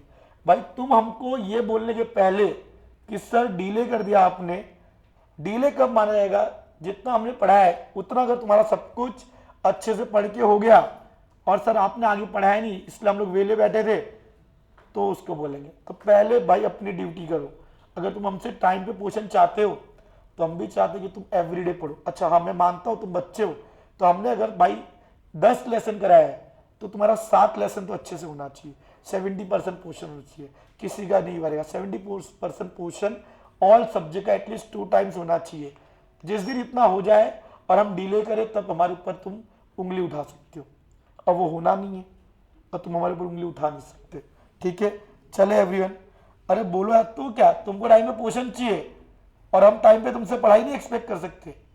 और हम तो 70% मांग रहे जितना पढ़ाया है, 30% डिस्काउंट दे रहे, फिर भी ये समझा गया? अगेन गाइस यहां पे ध्यान देना, क्या ये बात समझ में आई? यहां पे गाइस डिले अगेन 15 अगस्त 2025 डिले, ड्यू डेट क्या था? 15 जून 2025। इंग्लिश मीडियम के स्टूडेंट, ये गुजराती मीडियम, इंग्लिश मीडियम के स्टूडेंट्स ने 15 जून के दिन ही बोल दिया सर ये चलेगा नहीं, 30% पोर्शन आउटस्टैंडिंग है, ये चलेगा नहीं। हमारा सिंपल सा इंटेंशन है कि हम आपके साथ एग्री नहीं करते, दोस्ती के तेल लेने, धंधे में सिर्फ धंधा करने का, बिजनेस लाइन में बिजनेस, टीचर स्टूडेंट के रिलेशन में फ्रेंडली रिलेशन नहीं आना चाहिए। अलग से आना घर पे सर खाना खा के जाना, लेकिन यहाँ पे अभी बिजनेस कर रहे हो आप, कॉन्ट्रैक्ट की बात है बराबर। आपने वादा किया था 15 जून को क्लियर करोगे हमारा, हमने पेमेंट किया, आपने वादा तोड़ा है, दिस इज कॉन्ट्रैक्ट। खाना खाने घर पे आना। बिंदास बोल दिया इंग्लिश मीडियम वाले ने कि वो डीले पोर्शन से एग्री नहीं करते और उनका इंटेंशन है कॉन्ट्रैक्ट को वॉइड मतलब कैंसिल करने का, मतलब वॉइडेबल मानने का इंटेंशन है, उनको डैमेज भी चाहिए और स्पेसिफिक परफॉर्मेंस भी चाहिए। तो इन्होंने इंटेंशन दिखा दिया। अब क्या, बहुत बच्चों ने बवाल कर दिया, इन बच्चों का कोई ऑप्शन नहीं था, तो बच्चों ने बोला डैमेज तो चाहिए ही चाहिए सर, एंड मोमेंट पे 30% क्वेश्चन कहां पढ़ने जाएंगे, परफॉर्मेंस भी चाहिए, आप कुछ भी करके ट्राई करो कि 30% क्वेश्चन भी जल्दी जल्दी खत्म हो। अरे बोलो यार, और डैमेज भी चाहिए। सर यहां पे भी पोर्शन डीले हो गया बिकॉज बच्चों को भाई परफॉर्मेंस भी चाहिए, डैमेज भी चाहिए। तो विशाल सर ने बोला ठीक है हम डैमेज दे देंगे, पहले लेक्चर तो बैठो। और लेक्चर बच्चे बैठे, 15 अगस्त 2025 तक पोर्शन डीले हो गया। क्या यहां पे डीले हो गया? एवरीवन, जिस दिन पोर्शन खत्म हुआ अभी तक जो बात हुई थी 30% डैमेज सर ने दिया नहीं। बच्चों ने यहां डैमेज मांगा 15 अगस्त 2025 के दिन कि सर जो हमने डैमेज मांगा था आपने अभी तक दिया नहीं, डैमेज दो।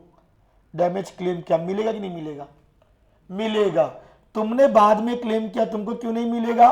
क्योंकि तुमने ड्यू डेट के दिन उनको एग्री कर दिया, तुमने ड्यू डेट के दिन अपना माफ कर दिया उनको, इसलिए तुमको 15 अगस्त के बाद या एग्जाम के बाद 23 अगस्त के बाद तुम लोग को तो क्लेम नहीं मिलेगा बिकॉज तुमने ड्यू डेट के दिन क्या कर दिया था? मना कर दिया था। क्या ये लोग ने मना करने की इंटेंशन दिखाया था? तो इनको पूरा 30% डैमेज भी मिलेगा। क्या मेरी बातें समझ में आ रही है everyone?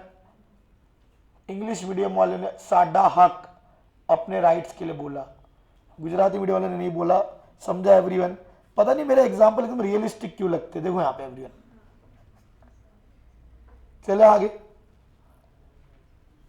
Effect of acceptance of performance at time, यहां पे पहले ब्रैकेट बनाओ।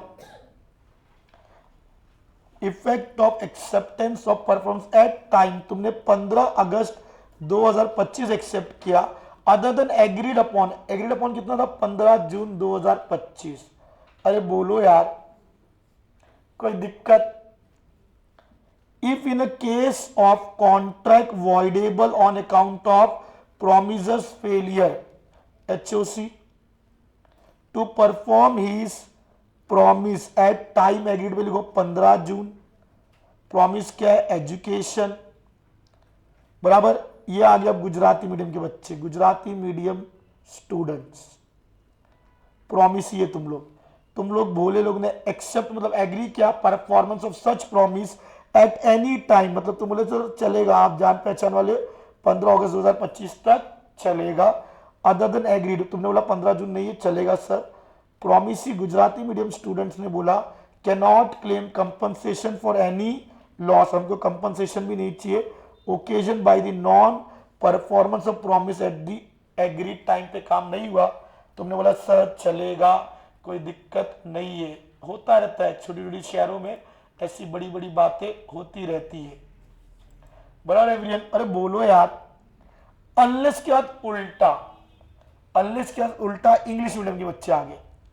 Eight the time of acceptance मतलब 15 जून के दिन लिखो, 15 जून के दिन ही मतलब इंग्लिश मीडियम के स्टूडेंट ने उसी दिन नोटिस दे दिया HOC को of his intention to do so, मतलब इसको वॉइडेबल माना जाएगा। हमारा इंटेंशन है वॉइडेबल कॉन्ट्रैक्ट का। अरे बोलो यार, कोई दिक्कत? किसी के सीने में दर्द है एवरीवन? समझ में आ रहा है भाई? ये जो मैंने टॉपिक अभी आधा पौने घंटे में कराया, 5 मिनट में लोग खत्म कर देंगे, बट मेरे को पता है यहाँ पे रियलिस्टिक केसेस कभी भी ऐसे ही बना सकते। समझे एवरीवन? चले, ये सारे एग्जाम्पल फिक्शनल है, डिस्क्लेमर, इसका रियल लाइफ से कुछ लेना देना नहीं है। समझा एवरीवन? अरे चले आगे। सर इतना रियलिस्टिक एग्जांपल क्यों देते ताकि तुमको याद रहे, और कोई मेरा मोटो नहीं है, बराबर ना? अरे बोलो यार। नहीं, दिस इज साइंस भाई, ऐसी चीजें हमको याद रहती है जो थोड़ी कॉन्फ्लिक्टेड चीजें होती है, विवादित चीजें होती है, दिस साइंस। ऐसी चीजें तुम कॉन्सेप्ट तुम भूल ही नहीं पाओगे, ये सब विजुअलाइज रहेगा। मिस्टर भरत, तुमको हमेशा याद है कि भरत टैलेंटेड बच्चा है, याद है? गार्जियन पत्थर बजाता था, हमेशा याद रहेगा। सामर्थ्य भी बजाता था 72, परदेसी परदेसी जाना नहीं, section 56 agreement to do impossible act. क्या ये हम लोग ने पहले पढ़ा है? तेरे लिए चांद तारे तोड़ लाऊं। मैंने ऐसा ज्योतिषा को बोला, कान के नीचे मारा, बोला साले अपने बच्चों के सामने डायलॉग मारी, इधर नहीं मारने का, इधर मैं होल्डिंग कंपनी है, समझा क्या? देखो यहाँ पे इम्पॉसिबिलिटी ऑफ परफॉर्मेंस दो टाइप के, इनिशियल इम्पॉसिबिलिटी एंड सब्सिक्वेंट। क्या तेरे लिए चांद तारे तोड़ लाऊं, छोटू वैभव, ये पहले से इम्पॉसिबल है शुरू से कि बाद में इम्पॉसिबल हुआ? पहले से। मैंने मेरी वाइफ को बोला कि भाई जो सूरज सिंह सर है वो ईस्ट से नहीं राइज होंगे, वेस्ट से राइज होंगे। सूरज सिंह सर कहां से राइज होंगे? वेस्ट से मॉर्निंग में। क्या ये इनिशियली पॉसिबल है कि इम्पॉसिबल है? समझ में आ रहा है एवरीवन? भाई लेजेंड आदमी, क्या मैथ्स पढ़ाता, जबरदस्त। देखा तुमने उनका तरीका, खतरनाक। Initial impossibility, impossibility existing eight the time of contract. क्या कॉन्ट्रैक्ट बनाने के टाइम पे इम्पॉसिबिलिटी था? अरे बोलो यार। व्हेन पार्टीज एग्री, मतलब दो पार्टी एग्री हुए upon doing something which is obviously impossible in itself, the agreement would be void. कोई नया चीज नहीं, मैंने पहले से पढ़ा है ये चीजें। और ये इम्पॉसिबल कैसे होना चाहिए? Nature of things. क्या चांद तारों का नेचर वही है? इम्पॉसिबल। अरे बोलो यार। क्या सूरज सिंह सर का नेचर वही है? इम्पॉसिबल। अरे बोलो यार।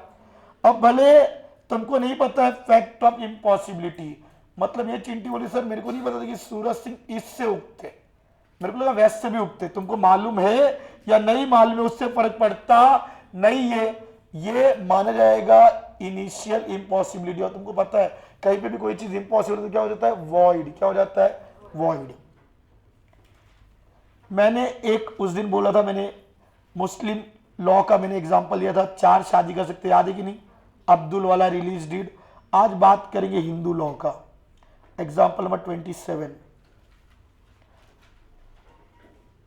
एग्जांपल 27। सारे बच्चे, क्या नाम है तेरा हीरो? मिस्टर तीर्थ। मिस्टर तीर्थ एवरीवन। अच्छा कल मैंने बताया था वो एक तरफा प्यार, किसका एग्जांपल लिया था? बोला था ना एक तरफा प्यार, उसके यहाँ पे पेमेंट कर दिया। हाँ ना ना, तो फिर गड़बड़ हो जाएगा हिंदू रिलीजन का। देखो हाँ, छोड़ उसको, अकबर को आज नहीं पकड़ते। मिस्टर तीर्थ कट्टर हिंदू, ध्यान देना एवरीवन। मिस्टर तीर्थ ने एक लड़की को देखा तो ऐसा लगा और प्रॉमिस कर दिया कि मुझसे शादी करोगी। इसने प्रॉमिस कर दिया और लड़की भी रेडी हो गई। लड़की का नाम है, तेरे पास है कोई नाम? कोई नाम देना है? क्या नाम? तू बोल। शबनम ना, शबनम अगेन वो थोड़ा मुस्लिम साउंड करेगा। धरती, गुजराती लोग का नाम होता है धरती, अंबर, धरती। क्या नाम है लड़की का? धरती।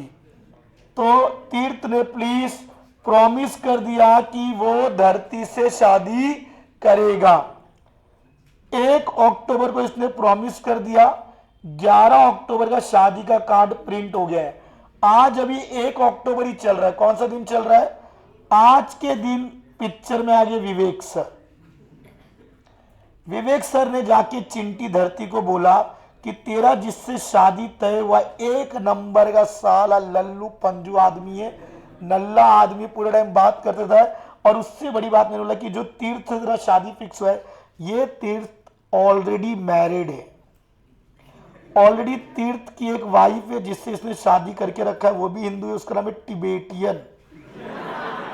200 रुपए में उसने उधर शादी किया था।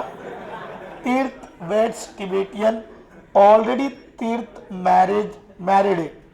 सारे बच्चे मुझे एक चीज बताओ गाइस, क्या विजय सर ने इसकी पोल खोल दी? मैंने बता दिया कि तीर्थ क्या है? Already married. क्या चिंटी धरती के साथ फ्रॉड हुआ?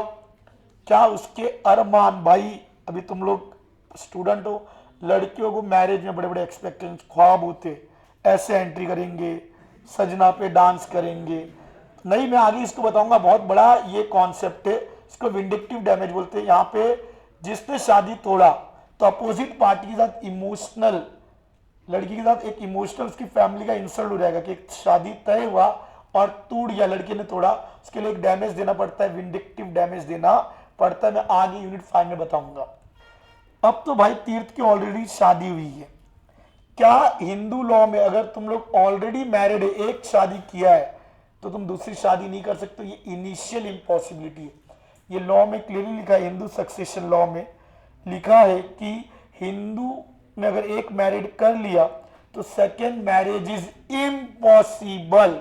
अगर तीर्थ को सेकेंड मैरिज करना है तो इसको अपना भाई क्या बोलते हो, काटने वाले को काटता है ना तुम लोग, पहले तो कलमा पढ़ना पड़ेगा एंड कटिंग प्रोसीजर को क्या बोलते हैं, खतना वतना करना पड़ेगा, तब जाके अगर ये मुस्लिम में कन्वर्ट होता है तो ये 4 शादी कर सकता है बिना डिवोर्स का। बट हिंदू लॉ में इट इज इम्पॉसिबल, और वो भी स्टार्टिंग से इम्पॉसिबल। क्या मुझे बताओ, तीर्थ ऑलरेडी मैरिड है, अरे बोलो यार, तो अभी इसकी धरती से शादी इम्पॉसिबल, और ये इनिशियल इम्पॉसिबिलिटी, बिकॉज जब धरती को उसने प्रॉमिस किया उस टाइम पे ऑलरेडी मैरिड था, नहीं अलाउ है हिंदू लॉ में। तो जो एक एक्टर है धर्मेंद्र, सनी देओल का डैडी, उसने पहले एक बंदी से शादी किया, उसको सेकेंड मैरिज करना था, तो धर्मेंद्र बता दो उसने कन्वर्ट हुआ मुस्लिम में, फिर उसने सेकेंड मैरिज हेमा मालिनी से किया। अदरवाइज तुम नहीं कर सकते हो हिंदू लॉ में। मतलब एक ही इंडिया में मैरिज के 2 लॉ है, मुस्लिम 4 लोग से शादी कर सकते हैं और हिंदू 1 लोग से कर सकते हैं। इसलिए मैं भी सोच रहा हूं अकबर कन्वर्ट हो जाओ, 4 लोग, मजा अलग रहेगा। क्या बोलता है तीर्थ? तो क्या करना है तेरे को, करवा दे तेरा कटिंग वटिंग प्रोसीजर, नहीं ना तो साले बात मत किया कर हीरो, किसी दिन कटवा दूंगा, कन्वर्ट करवा दूंगा। साले अकबर तेरी मदद लगेगी हीरो। अकबर अगर आगे साला बात किया ना, वो बुला लेना जो कटिंग करता ना उस बंदे को। चले, क्या ये इनिशियल इम्पॉसिबिलिटी है? गाइस ये सब काल्पनिक एग्जाम्पल है, कोई तीर्थ को भाई चिढ़ाना नहीं। देखो बे और साथ थाला प्लीज, ए हिंदू मतलब भाई कौन, तीर्थ। तीर्थ वॉज ऑलरेडी मैरिड, लिखो किससे, टिबेटियन, और उसके बाद भी ब्रैकेट बनाओ उसने कॉन्ट्रैक्ट किया टू बी मैरी बी, कौन थी बी एग्जांपल में, धरती। ए हिंदू गर्ल, ये भी हिंदू गर्ल है। अकॉर्डिंग टू लॉ ए मतलब तीर्थ, being married could not marry, धरती से वो शादी नहीं कर सकता। इसके बाद की लाइन अभी नहीं समझेगी। तीर्थ को इमोशनल डैमेज के लिए कंपनसेशन देना पड़ेगा, उसको बोलते हैं विंडक्टिव डैमेज, वो बाद में देखेंगे डिटेल में। कोई दिक्कत? क्या ये इनिशियल इम्पॉसिबिलिटी? यस, क्योंकि हिंदू लॉ में अलाउ ही नहीं है, पहले से नहीं अलाउ है। चले आगे सारे बच्चे। अभी जो इनिशियल इम्पॉसिबिलिटी वो 2-3 प्रकार का हो सकता है। जैसे इनिशियल इम्पॉसिबिलिटी दोनों को पता है, known to the parties, Shubham और इसकी एक निब्बी है शबनम। निब्बा और निब्बी शुभम को दोनों को पता है भाई, शुभम इंडियन ओशन क्रॉस करके यूएस जाना चाहता है, निब्बी को फोन पे बोलता है मैं तेरे लिए समुद्र तैर के आऊंगा, और निब्बी भी बोलती है आ जा। और दोनों ढक्कन को पता है कि समुद्र क्रॉस करके एक देश से दूसरे देश जाना इम्पॉसिबल है, लेकिन निब्बा और निब्बी क्या कर सकते हैं? हाँ, नोन टू दोनों पार्टीज को पता है। यहाँ पे वही एग्जांपल बोला, 1 हफ्ते में भाई बंबई से जूहू से तैरूंगा, एडन यूएसए पहुंच जाऊंगा। चला नाव में भी जो जाते हैं ना उनको 1 महीना लगता है, 1 हफ्ते में तैर के पहुंच जाएगा। दोनों निब्बा निब्बी को पता है this is known to the parties impossible है।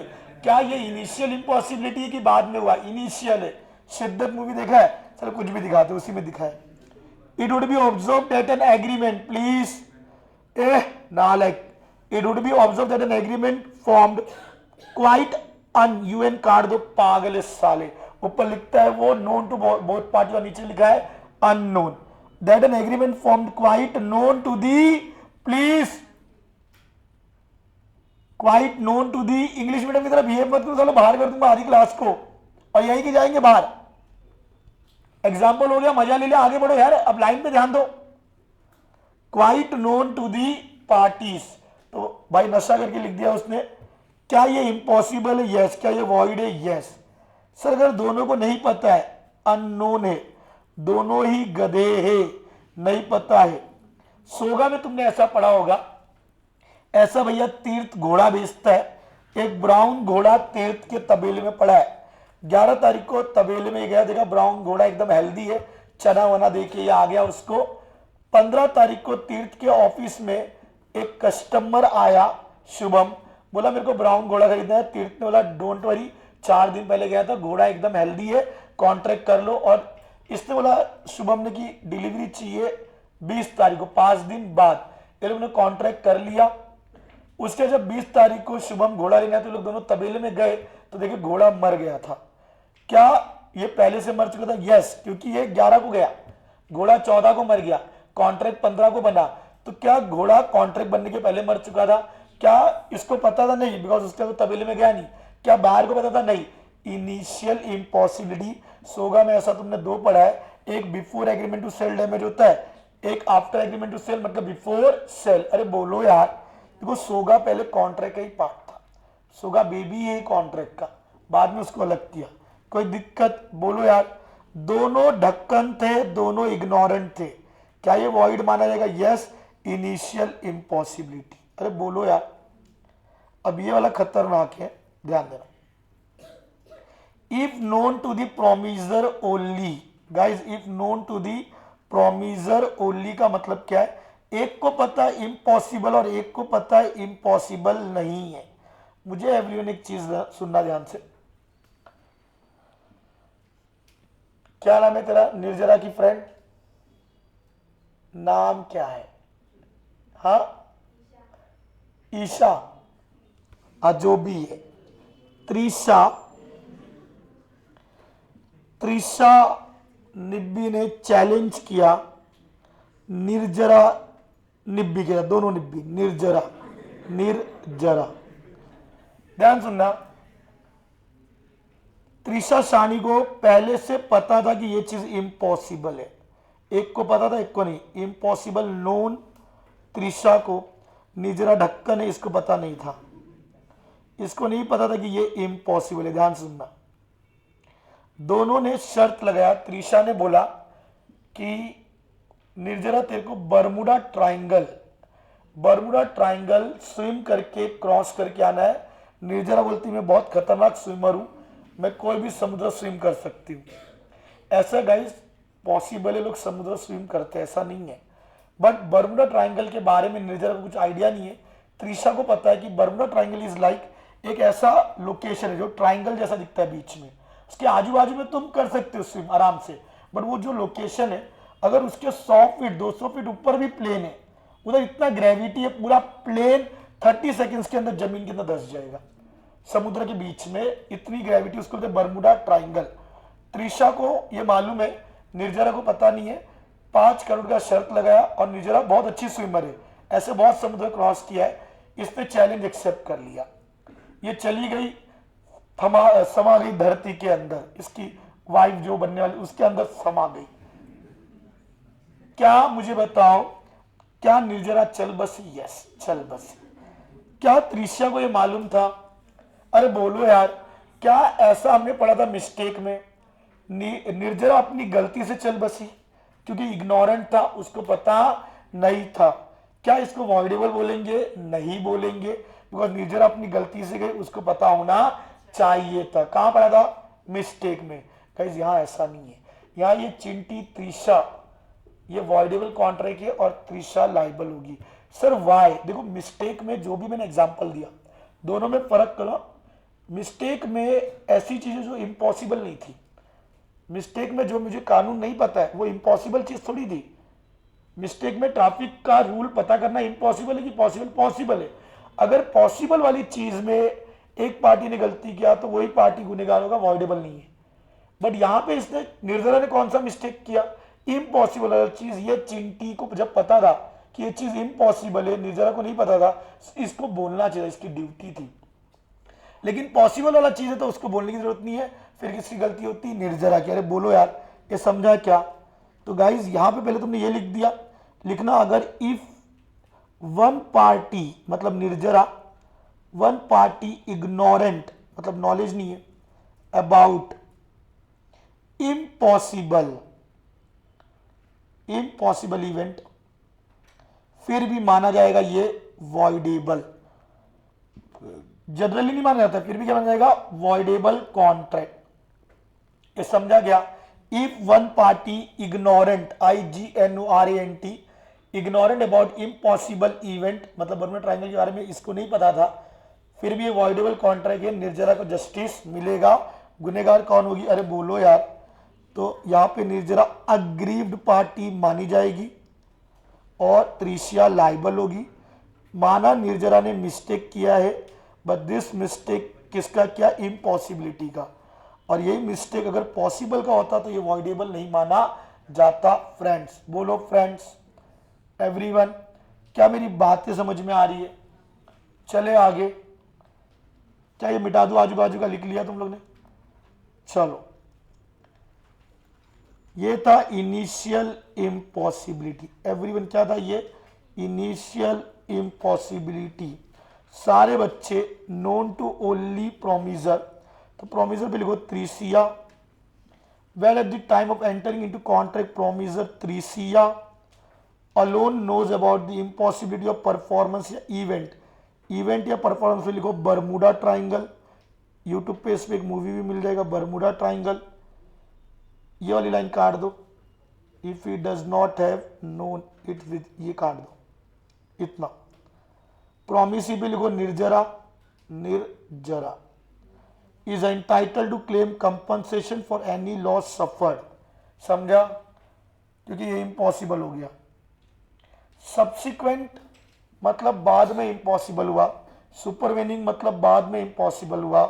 बराबर है एवरीवन? कोई दिक्कत? चिंडी कुछ तरह मार्किंग रह गए, हो गया सारा मार्किंग की रह गए, हो गया ना? चलो, सब्सिक्वेंट इम्पॉसिबिलिटी या सुपरवेनिंग इम्पॉसिबिलिटी, गाइस ध्यान सुनना, इसमें याद है भाई का बर्थडे, भाई का बर्थडे 11 अक्टूबर को बार लीगल था, 18 अक्टूबर को बार इलीगल हो गया।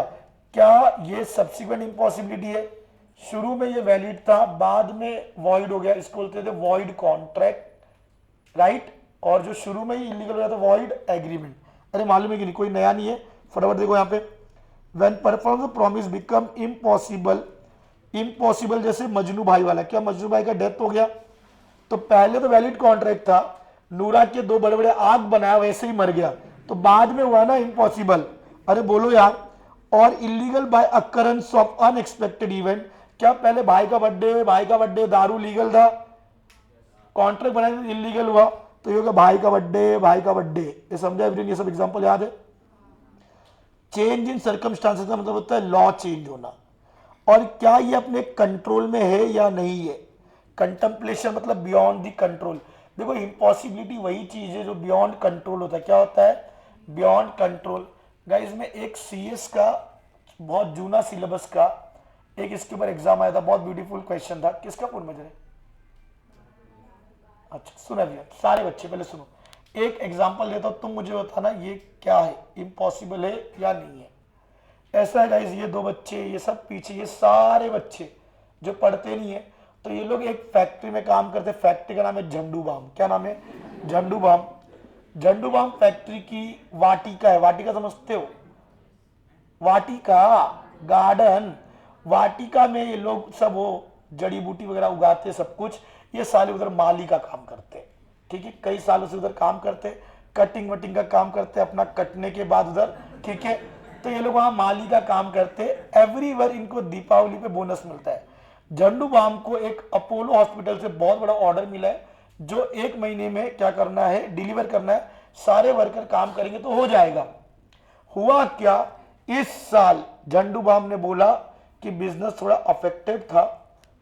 सारे वाटिका के माली लोग को बोला काम चालू रखो, पेड़ पौधे काटते रहो, दवा बनाते रहेंगे उससे, लेकिन इस साल थोड़ा भाई बिना ना बोनस नहीं दे सकते, लेकिन आगे अगर अच्छी कमाई होगी तो इस साल के भी आगे दे देंगे, बोनस नहीं दे पाएंगे। इसमें जो एकदम घटिया वर्कर थे वही लोगों को ज्यादा दिक्कत हो गई, वो लोगों ने भड़काया और 80% वर्कर स्ट्राइक पे आ गए। और ये उनका लीडर था। ये लीडर जाके वहां पे कैसे भड़का रहा है, कैसे प्रोटेस्ट कर रहा है, ये बंदा वहां जाके बोल रहा है पब्लिक गार्डन में, क्या बोल रहा है, पब्लिक गार्डन मतलब वाटिका में, पब्लिक गार्डन में फूल होते हैं और बॉस को बोल रहे हैं तुम जैसे काटे नहीं। पब्लिक गार्डन में फूल होते हैं, झंडू बाम जैसे काटे नहीं। फैक्ट्री में बोनस होते हैं, ऐसे बड़े बड़े घाटे नहीं। बताओ, ये डायलॉग मारा है, शायरी शायरी मार रहा है साला। बताओ, और लोगों को जमा कर लिया। क्या झंडू बाम ऑर्डर डिलीवर कर पाएगा अपोलो का कि नहीं? अब अपोलो को माल मिला नहीं। अपोलो को ये माल मिलता, अपोलो किसी और को बेचता, पैसे कमाता। झंडू बाम की वजह से अपोलो का नुकसान हो गया। झंडू बाम ने बोला कि भाई हमारे लिए इम्पॉसिबिलिटी हो गई, हमारे नालायक वर्कर शायरी मार मार के साला झंडू बाम की डैश कर दी। क्या बोलूं मैं भी, जान दो। क्या अपोलो पैसा ले सकता है कि नहीं ले सकता है? यस या नो? यस या नो? क्या ये इम्पॉसिबल कॉन्ट्रैक्ट है या ना? यस या नो? बोलो यार, इम्पॉसिबल या पॉसिबल? इफ इम्पॉसिबल तो नहीं ले सकता, वॉइड है। बोलो, कौन बोल रहा है पॉसिबल? मिस्टर भरत, चिंटी, स्वीटी तेरा नाम है? क्या नाम है तेरा? जो भी नाम है बोल, पॉसिबल की इम्पॉसिबल? इम्पॉसिबल। यहां पे कोई कुछ लोग पॉसिबल बोले थे। Bharat, why possible? गाइस, ये इम्पॉसिबल नहीं, ये पॉसिबल है। मुझे बताओ, देखो कोई अगर बाढ़ आएगा तो सब फैक्ट्री बंद हो जाएगी। आग वाग लगेगा तो कंट्रोल में नहीं है, भले सब फैक्ट्री ना बने, जिस फैक्ट्री में आग लगे कंट्रोल में नहीं है। बाढ़ आए, बारिश आए, अकबर ने जैकेट पहन के फेंक दिया, ये सब इम्पॉसिबल है। लॉ चेंज हो जाए, इम्पॉसिबल है। यहां पे झंडू बाम कंपनी की गलती है। झंडू बाम कंपनी अपने वर्कर्स को, लेबर को कंट्रोल नहीं कर पाया। बराबर है, वो तुम्हारा गलती, तुमने अपनी सैलरी की पॉलिसी बराबर बनाई नहीं। तुमको ये डिसीजन लेने के पहले सोचना चाहिए कि क्या इंपैक्ट होगा। ये इम्पॉसिबल नहीं, झंडू बाम को डैमेज देना पड़ेगा। बहुत पहले एक क्वेश्चन आया था, 2010 वगैरह में आया था, समझ में आ रहा, तब मैं खुद 10th में था। समझा गया? चले एवरियन, कोई दिक्कत? अरे बोलो यार। तो याद रहेगा, ये पब्लिक गार्डन में फूल होते, अरे बोलो यार, ये वॉइड होगा बिकॉज ये बियॉन्ड कंट्रोल नहीं था। इसके 2-3 नाम और ध्यान देना गाइज। यहां पे एक भाई एग्जाम्पल दिया है कि अपना जो छोटू वैभव है, बेचारा वैभव 3 साल से लड़की ढूंढ रहा था, कोई मिल ही नहीं रही थी। फाइनली एक लड़की मिल गई। 1 तारीख को एक लड़की मिल गई, कुंडली निकल गई, क्या बोलते, मुहूर्त निकल गया और कार्ड छप रहा है 11 अक्टूबर का। जिस दिन इसकी शादी तय, उस दिन बेचारा रात भर सो नहीं पाया कि मेरी शादी कैसे तय हो गई। वो सरप्राइज था। इमेजिन करते रहा रात भर अपनी बंदी को। पागल हो गया साला, पागल हो गया। शादी के 10 दिन पहले पागल हो गया। मुझे बताओ, पहले पॉसिबल था, जब लड़की को देखने गया क्या पागल था? नहीं, बाद में पागल हो गया। क्या ये सुपरवेनिंग इम्पॉसिबिलिटी है? अरे बोल यार, तो पागल है क्या? तो फिर चले आगे। बातें नहीं रे, बातें नहीं। बेचारा वही वो भोला भाला लड़का भी फंस जा रहा है ना। इधर करेक्टर कम, 1 ही 2 है, उधर साले बहुत सारे करेक्टर है, उन लोग को लेता आड़े में। वहां गुंडे ज्यादा है, यहाँ 1-2 ही गुंडे हैं। देखो आप एवरियन, सारे बच्चे ध्यान दो। याद है मैंने एक जगह पढ़ाया था, दो कंसिडरेशन है, एक ऑब्जेक्ट है, या 2 ऑब्जेक्ट है, एक कंसिडरेशन है, सेपरेट करने का, लीगल वाला इलीगल वाला, याद है? और वहां पे मैंने एक पार्ट छोड़ा था, ध्यान देना। पहले एग्जांपल देखना प्लीज। ए ने बी के साथ एग्री किया कि ए अपना घर बेचेगा। क्या हाउस बेचना लीगल है कि इलीगल है? लीगल है। और उस घर में गैम्बलिंग भी चलाएगा, ये क्या है? इलीगल। मकसद 2 है, गैम्बलिंग, एंड दूसरा मकसद है घर खरीदना। और दोनों का मिला के कितना दाम डिसाइड किया? 75 लाख। दोनों का मिला के कितना डिसाइड किया? 75 लाख। और अपने को क्वेश्चन में घर खरीदने का कितना दाम है वो भी दिया है, और जुगाड़ खेलने के लिए 25 लाख एक्स्ट्रा दिया है, वो भी दिया है। तो क्या यहां सेपरेट कर सकते हैं? यस। 75 लाख एक ही कंसिडरेशन, बट उसको सेपरेट कर सकते हैं। 50 लाख का जो घर खरीदा that is valid, but 25 lakh जो एक्स्ट्रा दे रहा है जुआ खेलने के लिए, वो इनवैलिड है। अरे बोलो यार, क्या मैंने ये पढ़ाया था? अगेन ये पूरा लाइन में फिर से रीड करूंगा नहीं, ठीक है? सेम चीज है। अब 7 और 8 में एक फर्क है, ऑल्टरनेट प्रॉमिस। गाइस ध्यान सुनो, ऊपर ऑल्टरनेट नहीं था, ऑल्टरनेट ऑप्शन होता, ऊपर दोनों चीज थी। एक ही कॉन्ट्रैक्ट में, एक ही 75 लाख के कॉन्ट्रैक्ट में दो चीज मैंडेटरी थी। एक ही 75 लाख की कॉन्ट्रैक्ट में दो चीज मैंडेटरी थी, घर खरीदना एंड उस घर में गैम्बलिंग। मैंडेटरी दोनों चीज थी, हमने अलग किया, लीगल को वैलिड किया, इलीगल को वॉइड कर दिया। गाइस यहां पे ऐसा नहीं, यहां पे ऐसा है कि मैंने बोला तीर्थ को कि मैं तुझे पढ़ा दूंगा लॉ और मेरी फीस से 20,000 कैश दे देना तू, या मैंने दो ऑप्शन दिया कंसिडर, या 20,000 कैश दे देना या 20,000 गांजा दे देना। क्या देना? गांजा। दो ऑप्शन दिया, ध्यान सुनो, ऑल्टरनेट, दोनों नहीं, दो में से एक। अगर तीर्थ मुझे 20,000 कैश ला के देगा तो ये लीगल है, पूरी तरीके से लीगल है, यहां पे ऊपर की तरह अलग करने की जरूरत नहीं है। और अगर तीर्थ ने सेकेंड ऑप्शन लिया, सिर्फ गांजा ला के दिया, तो पूरी तरीके से क्या है? इलीगल। उसको ऑल्टरनेट क्या बोलेंगे? ऑल्टरनेट। यहां पे वही एग्जांपल दिया, समझा एवरीवन? कुछ भी नहीं है इसमें। चले अब जो आ रहा है guys, paper leak, very very very very very important. हाँ, इस कॉन्सेप्ट के बाद मिलेगा ब्रेक। चलो मारूंगा ना, मैंने सब सर से बात किया है, 3-3 घंटे में कोई ब्रेक नहीं देता है, तुम साले मेरे से ब्रेक ले लेते हो। लेक्चर भी मेरा कम टाइम का, फिर भी रोते हो सालों। अभी इनको टॉपिक उड़ा देते हो, टाइम बराबर हो जाएगा। Appropriation of payment. Guys appropriate का मतलब है एडजस्ट करना, एप्रोप्रिएट मतलब एडजस्टमेंट ऑफ पेमेंट। ध्यान देना, इतना आसान नहीं है। लास्ट बेंच में नोटिस कर रहा हूं, बातें नहीं होनी चाहिए। गर्ल्स लास्ट बेंच पे जो बैठे, तुम दोनों को बोल रहा हूं मैं, घड़ी में क्या देख रही? खजाना के घड़ी में टाइम मत देख, जो देखता है क्लॉक उसका समय हो जाता है ब्लॉक। हाँ, जिंदगी में आगे बढ़ना है, घड़ी मत देखो, काम करते रहो। हाँ देखो यहां पे एप्रोप्रिएशन, शायरी तो मैं बहुत सारी मारता हूं, यहाँ लड़की बैठ रही तो और 2-4 मारता। हाँ समझ में आया? फैमिली यहाँ पढ़ने आती है, फैमिली शो है, नहीं तो मैं बोलता तेरे को। Appropriation of payment 59, 60, 61। ध्यान देना एवरीवन, इसके लिए एक एग्जाम्पल देना पड़ेगा एवरीवन, पूरी तरीके से ध्यान देना। तुम तीनों को वहां बैठने नहीं हो रहा है, फिर भी चिपक चिपक के बैठे हो। हाँ मजा ले रहे हो। हाँ ए निर्जरा की फ्रेंड त्रिशिया फर्स्ट बेंच पे जगह है ना, उठ उधर से। हाँ बार बार, और फिर उस चक्कर में ये लोग बात करते, इधर आ फर्स्ट बेंच पे आ, नालायक जगह है।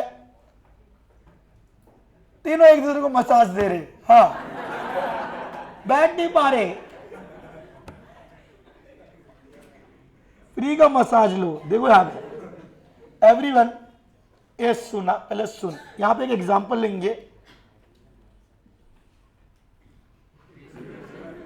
Gujarati boy, my friend Gujarati boy. Gujarati boy seller है, क्या है? सेलर। और गुजराती बॉय ने एक लड़की को देखा तो ऐसा लगा कि उसको उधारी पे माल देते जाओ देते जाओ। लड़की काट रही है इसका उधारी पे माल लेके, तो ये है। अब गुजराती बॉय है तो लड़की सुंदरी डेटर नहीं हो सकती है, कलवा डेटर है ये, सुंदरी डेटर है।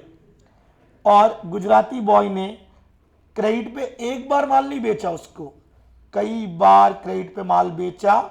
और जब पैसे मांगता है गुजराती गर्ल अपनी शेंडी दिखा देती बाल का, स्माइल कर देती है, बोलता है ठीक है बाद में पेमेंट देना। इतनी बार उधारी पे माल दिया है, 10-20 ट्रांजैक्शन उधारी पे माल दिया, एक का भी पैसा अभी तक मिला नहीं है। लड़की का चक्कर बाबू भैया, लड़की का चक्कर, इसको बोलते हैं सेवरल ट्रांजैक्शन। अब क्या क्या ट्रांजैक्शन किया है गुजराती गर्ल ने? गुजराती गर्ल ने पहली बार ट्रांजैक्शन किया लकी डे, हाँ 11 नहीं 6 मार्च 2020 में पहली बार गुजराती गर्ल ने आंख मार के उधारी पे माल खरीदा, 1 लाख रुपए का। पेमेंट नहीं थी। लिमिट देखो गुजराती गर्ल फिर 11 अक्टूबर को 2020 को फिर गई उधारी पे माल ले लिया 85,000 का। मैं पूरा एक क्वेश्चन बता रहा हूं जो May 24 में 7 मार्क्स का, बहुत ही ब्यूटीफुल क्वेश्चन है। तुम पास्ट पेपर सॉल्व करो तो गड़बड़ हो जाएगा। 6 मार्च 2020 1 लाख, 11 अक्टूबर 2020 85, फिर एक और लकी डे है 29 नवंबर 2020, उस दिन 35,000 का माल लिया। सेम प्लीज बात नहीं। अगेन 6 मार्च 2021 माल खरीदा 45,000 का, और फिर सीधा 29 नवंबर 2021 को माल खरीदा 55,000 का क्रेडिट पे। आंख मार मार के माल लेके जा रही है और गुजराती बॉय ख्वाबों में बैठा है, ना पैसा मिला ना कुछ, फिर भी साला पागल साला। तो यहाँ पे एवरीवन 6 मार्च 2000 प्लीज 6 मार्च 2022 को 75,000 का माल बेचा, और इधर लीगल डिस्प्यूट हो गया। लीगल डिस्प्यूट ये है भैया, लीगल डिस्प्यूट ये है कि ये बोल रहा है कि लो क्वालिटी का माल बेचा, तो कोर्ट में बात चल रहा है, तो ये वाले पेमेंट का भी लीगल डिस्प्यूट है कि पेमेंट मिलेगा कि नहीं मिलेगा। 6 मार्च के बाद फिर 11 अक्टूबर 2022 को फिर से इसने खरीदा 53,000 का माल क्रेडिट पे। फिर अगेन 6 मार्च 2023 को, 6 नहीं 9 मार्च लेते, कितना मार्च 9 मार्च 2023 को 2 ट्रांजैक्शन हुआ। एक हुआ 18,000 का और एक हुआ 6,000 का। एक दिन में 2 माल यहां पे बेचा। किसने? गुजराती बॉय ने। बस आज गुजराती बॉय को रियलाइज हो गया कि ये बस काट रही है, बना रही है। अब इसने उधारी पे माल देना बंद कर दिया। गया बोला पेमेंट कब करेगी? बोला ठीक है मैं पेमेंट करती हूँ। फाइनली मुझे बताओ, कोई अगर इतनी बार माल उधारी पे ले लेगा, क्या उसको शर्म आनी चाहिए कि नहीं? बट गुजराती गर्ल ने बोला मैं हॉनेस्ट हूँ, मैं थोड़ा थोड़ा करके पेमेंट दे दूंगी, ठीक है, मेरे को शर्म है, मेरे को लग रहा है कि इंसल्ट फील हो रहा है, बट अब मैं तेरा पेमेंट दे दूंगी, ठीक है। अब ध्यान सुनना एवरीवन, हुआ क्या? गुजराती गर्ल ने बहुत मेहनत किया, कुछ बिजनेस स्टार्ट किया और कहीं से पैसा कमा के आई। वो क्या है भाई, हॉस्पिटल में वो नर्स, दिक्कत क्या तुमको? हाँ, माहौजात हॉस्पिटल नहीं है उधर ही। गुजराती गर्ल ने प्लीज 33,000 रुपीज का पेमेंट किया, सीधा ऑनलाइन ट्रांसफर कर दिया और कुछ भी बोला ही नहीं। ये डेटर है, इसने कुछ भी बोला नहीं गुजराती बॉय को कि ये 33,000 रुपीज किसके सामने एडजस्ट करना है। इतने सारे ट्रांजेक्शन है, उसने कुछ भी चिंटी ने बोला नहीं।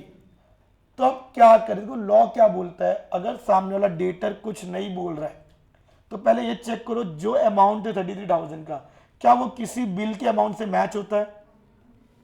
मतलब गुजराती गर्ल इंप्लाइड वे में बोलना चाहती है, इंप्लाइड वे में वो बोल रही है, इसलिए तो एग्जैक्ट 33 दिया। इंप्लाइड वे में वो बोल रही है कि 33,000 का एक बिल है और मैं एग्जैक्ट 33 दे रही, तो उसके सामने एडजस्ट करो। मुंह से नहीं बोला, इंप्लाइड है। अगर अमाउंट मैच हो गया और गुजराती गर्ल ने मुंह से कुछ नहीं बोला, उसको लिए इंप्लाइड, तो ये 33,000 इस कर्जे के सामने एडजस्ट होगा। अरे बोलो यार, कोई दिक्कत? गुजराती गर्ल ने और एक पेमेंट किया, एवरीडे मेहनत कर रही है और धीरे धीरे पेमेंट कर रही है। इस बार गुजराती गर्ल ने पेमेंट किया 60,000 रुपए का, और इस बार उसने एक्सप्रेस किया, मुंह से बोला कि भाई ये पेमेंट एडजस्ट करो 29 नवंबर के बिल के सामने। तो 29 नवंबर का बिल है 55,000 का, उसके सामने एडजस्ट करो, तो उसके सामने एडजस्ट करना पड़ेगा। अभी भी कितना बचा बैलेंस? 5,000। उसने बोला बैलेंस 5,000, एक तो 29 नवंबर के सामने एडजस्ट करो। अब मैं बहुत इंपॉर्टेंट बात बोल रहा हूं, उस चिंटी ने बोला बैलेंस 5,000 6 मार्च के 75,000 के सामने करो।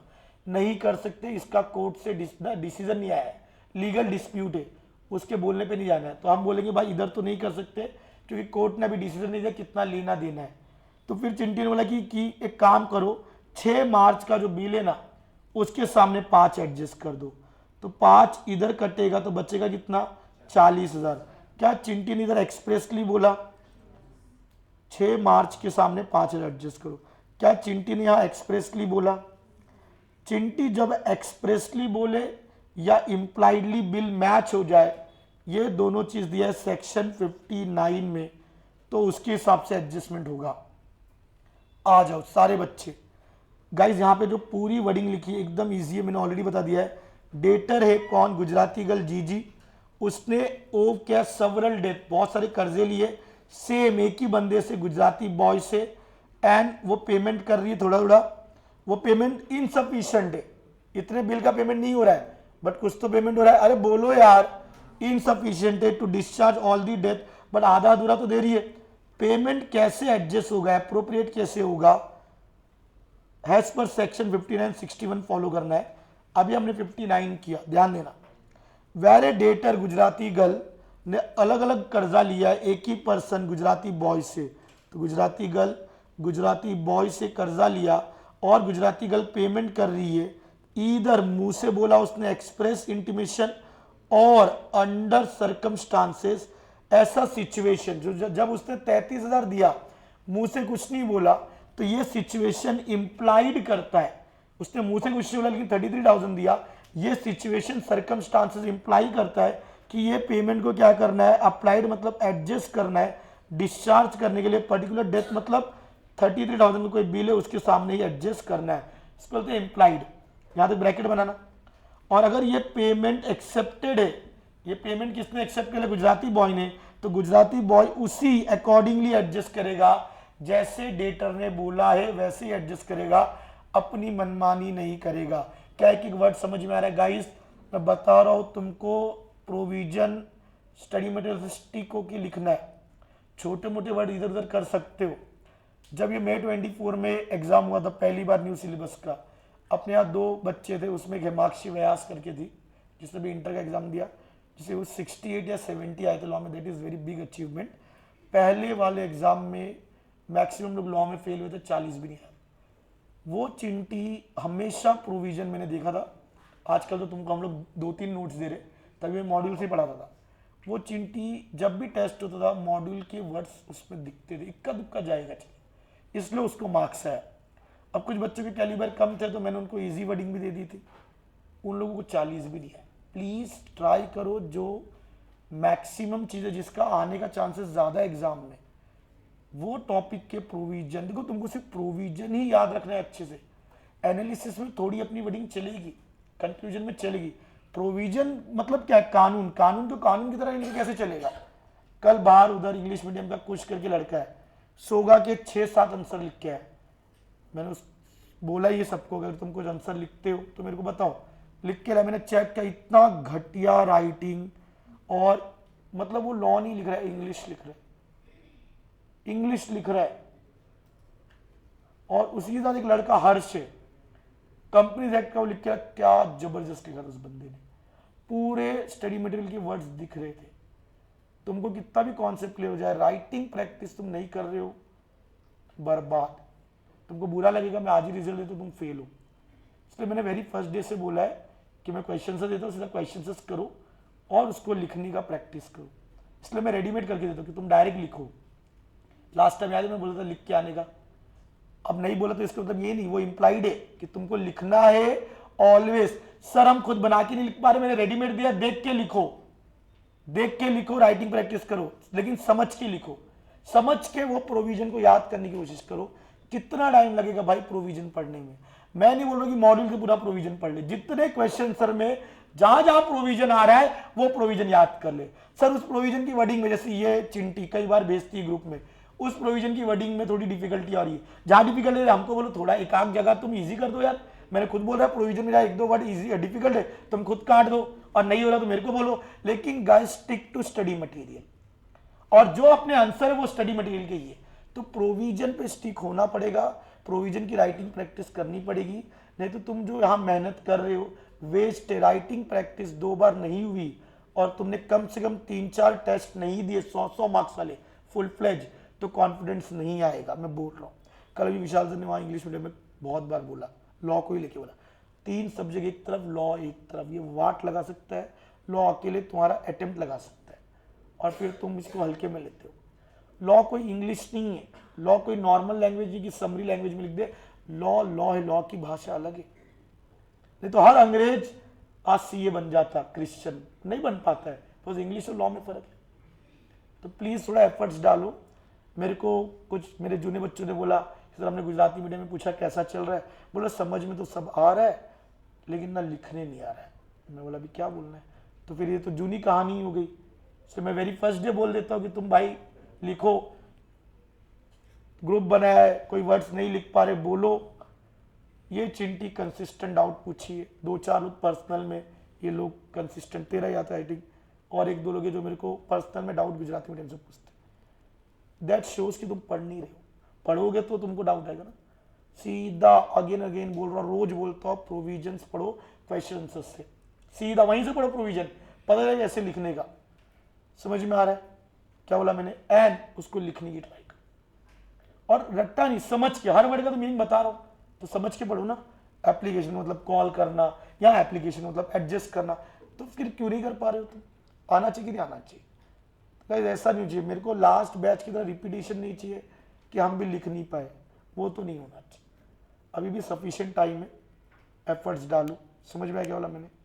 छोटू वेबो क्या बोलता है? चले आगे, चलो 59 क्या है? 60 में क्या है? डेटर ने ना मुंह से बोला और डेटर ने ना इंडिकेट किया। अगर डेटर ने not indicated, where the debtor has omitted, बोला ही नहीं, इंटीमेट के ऊपर लिखो, एक्सप्रेस ही नहीं किया डेटर ने, और ऐसा कोई सिचुएशन नहीं है जो इंडिकेट करता है to which the debt payment is to be applied, मतलब यहां तक ब्रैकेट बनाओ, यहां पे ऐसा को फुल स्टॉप लगाना चाहिए था। सर्कमस्टेंस तो इंप्लाइड, ना इंप्लाइड दिख रहा है और ना ही एक्सप्रेस दिख रहा है, ना इंप्लाइड दिख रहा है ना ही एक्सप्रेस दिख रहा है, दोनों चीज ओमिट किया डेटर ने, मतलब इंडिकेट नहीं किया। अगर वो इंप्लाइड भी बोलता तो उसके हिसाब से एडजस्ट करते, वो भी नहीं बोला, ब्रैकेट बनाए यहां तक। आगे द क्रेडिटर, मतलब अब अगर डेटर ने कुछ नहीं बोला तो गुजराती बॉय क्रेडिटर पे डिपेंड करता है। गुजराती बॉय क्रेडिटर में एडजस्ट इट, वो एडजस्ट कर सकता है एट हीज अपनी मर्जी से। डिस्क्रिप्शन मतलब अपनी मर्जी से, अपने डिसीजन के हिसाब से, to any lawful debt actually due, यहां तक ब्रैकेट बनाओ, एक्चुअली ड्यू मतलब डेटर से लेना बाकी है, actually debtor payable to him मतलब डेटर पे करेगा, बराबर। यहां तक बनाया ब्रैकेट, रुक जाना, आ जाओ यहां क्वेश्चन में। एवरीवन ध्यान देना, चिंटी ने यहां फर्स्ट पेमेंट किया था, चिंटी ने यहां सेकंड किया था, अब थर्ड पेमेंट किया, प्लीज ध्यान देना, 1,75,000 का पेमेंट किया चिंटी ने, और चिंटी ने ना एक्सप्रेसली बोला कुछ, जाके देखो कहीं मैच हो रहा है क्या? 1,75,000 एक्सप्रेस नहीं, इंप्लाइड ढूंढने के लिए देखो, इतने सारे बिल है, 75,000 है, 1,75,000 की तरह, हाँ 1,75,000, बराबर है। मैच नहीं हो रहा, मतलब ना एक्सप्रेस है ना इंप्लाइड है, अरे बोलो यार। अब कौन डिसाइड करेगा यहाँ पे? Creditor, Gujarati boy. क्रेडिटर क्या करेगा? लॉ बोलता है क्रेडिटर अपनी मर्जी से 10-12 यहां पे अलग अलग ट्रांजेक्शन दिख रहा है, अपनी मर्जी से किसी की भी सामने एडजस्ट कर सकता है, उसकी मर्जी, लेकिन वो लॉफुल डेथ होना चाहिए। लॉफुल मतलब जिसपे डिस्प्यूट चल रहा है उधर वो एडजस्ट नहीं कर सकता, जिसपे डिस्प्यूट चल रहा है उधर एडजस्ट नहीं कर सकता, बाकी अपनी मर्जी से किधर भी एडजस्ट करे। सपोज ये 11 अक्टूबर वाला है, यहां पे भी लीगल डिस्प्यूट है, यहां पे भी क्या है गाइस? लीगल डिस्प्यूट है। तो लॉ बोलता है कि गुजराती बॉय अपनी मर्जी से एडजस्ट कर सकता है। सिर्फ ये ध्यान देना कि वो जो कर्जा है उसमें कोई केस वेस नहीं चल रहा है, लॉफुल डेथ के लिए जो डेटर से रिसीवेबल है, जो डेटर उसको पेएबल करेगा। मुझे बताओ, यहां पे गुजराती बॉय बोल रहा है मैं 1,75,000 में 1 लाख इधर एडजस्ट करूंगा, ये 2020 का है 6 मार्च, और यहां पे अगर देखोगे तो 9 मार्च 2023 हुआ था, क्या 3 साल क्रॉस हो गया? अगेन 3 साल या उससे ज्यादा क्रॉस हो गया। जब ये 175 पे करना है उस दिन तो 11 अक्टूबर 2023 हो गया है, डेट ऑफ पेमेंट क्या? 11 अक्टूबर 2023, और ये ट्रांजेक्शन हुआ था 6 मार्च 2023। क्या 3 साल बीत गया कि नहीं बीत गया? क्या ये टाइम बार्ड हो गया? क्या गुजराती बॉय को मर्जी दिया है कि एडजस्ट करो किसी के भी सामने, तो क्या टाइम बार्ड के सामने एडजस्ट करेगा? एक तो जहां डिस्प्यूट है वहां नहीं एडजस्ट करेगा, और दूसरा टाइम बार्ड के सामने एडजस्ट करेगा कि नहीं करेगा? करेगा।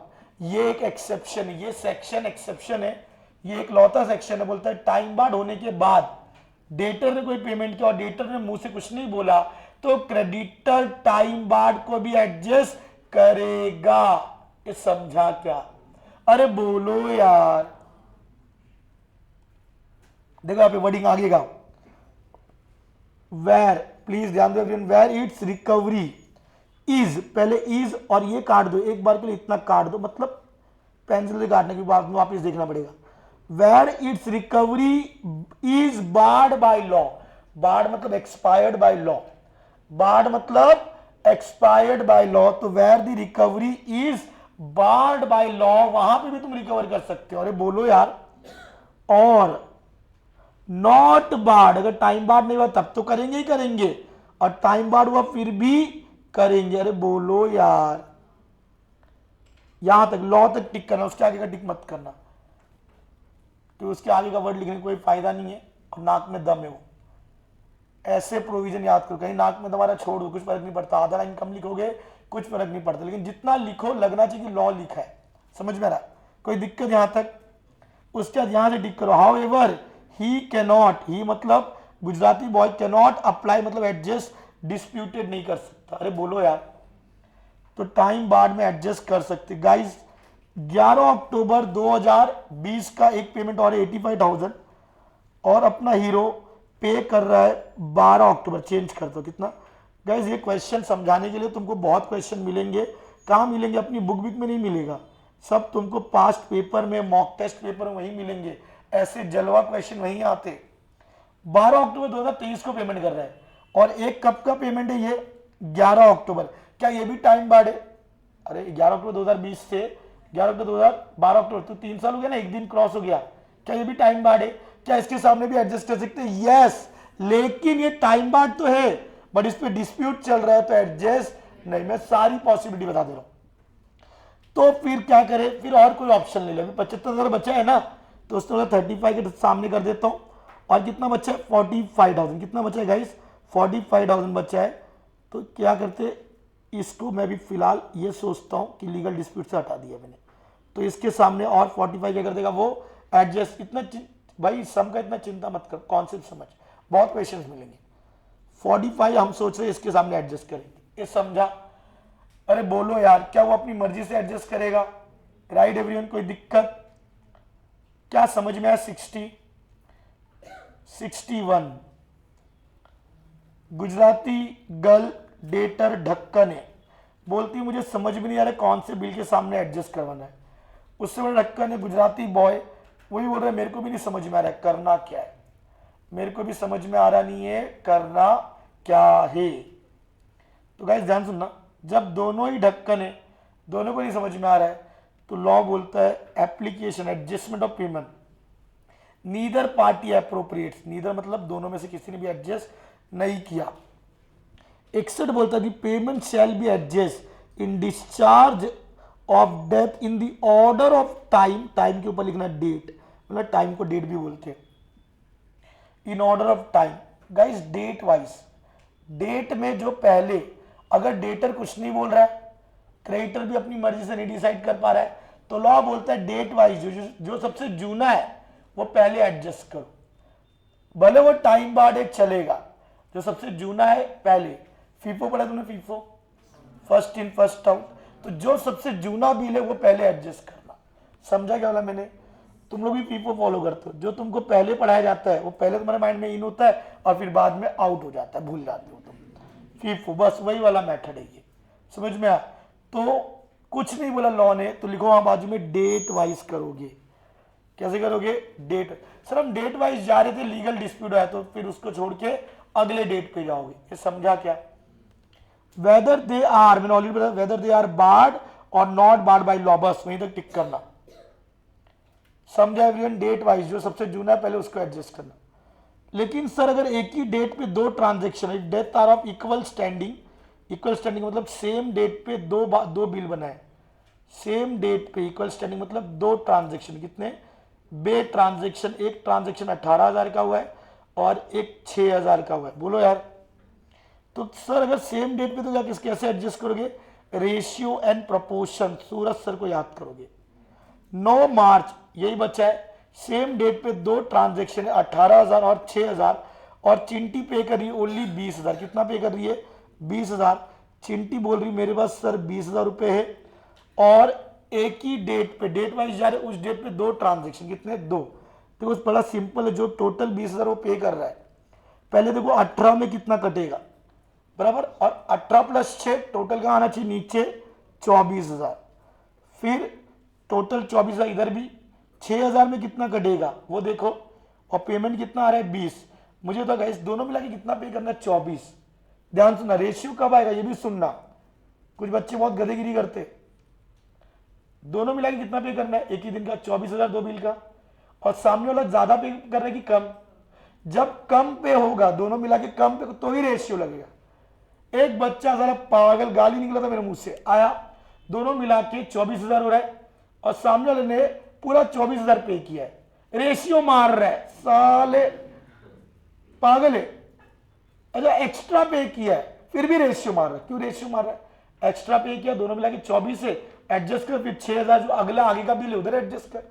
अब ये सब बताना पड़ेगा क्या तुमको कि कब रेशियो लगाते? साले ढक्कन। हाँ ये आएगा गाइस 15,000 आएगा इसका आंसर, इसका आएगा 5,000। सूरज सर तो मैथ्स खेलते होंगे सर, आप बिना कैलकुलेशन के आंसर बताते। 15 और 5 20,000 पेमेंट हो गया, ये कितना पेंडिंग रहेगा? 3,000, और ये 1,000। अरे बोलो यार, क्या ये समझ में आया?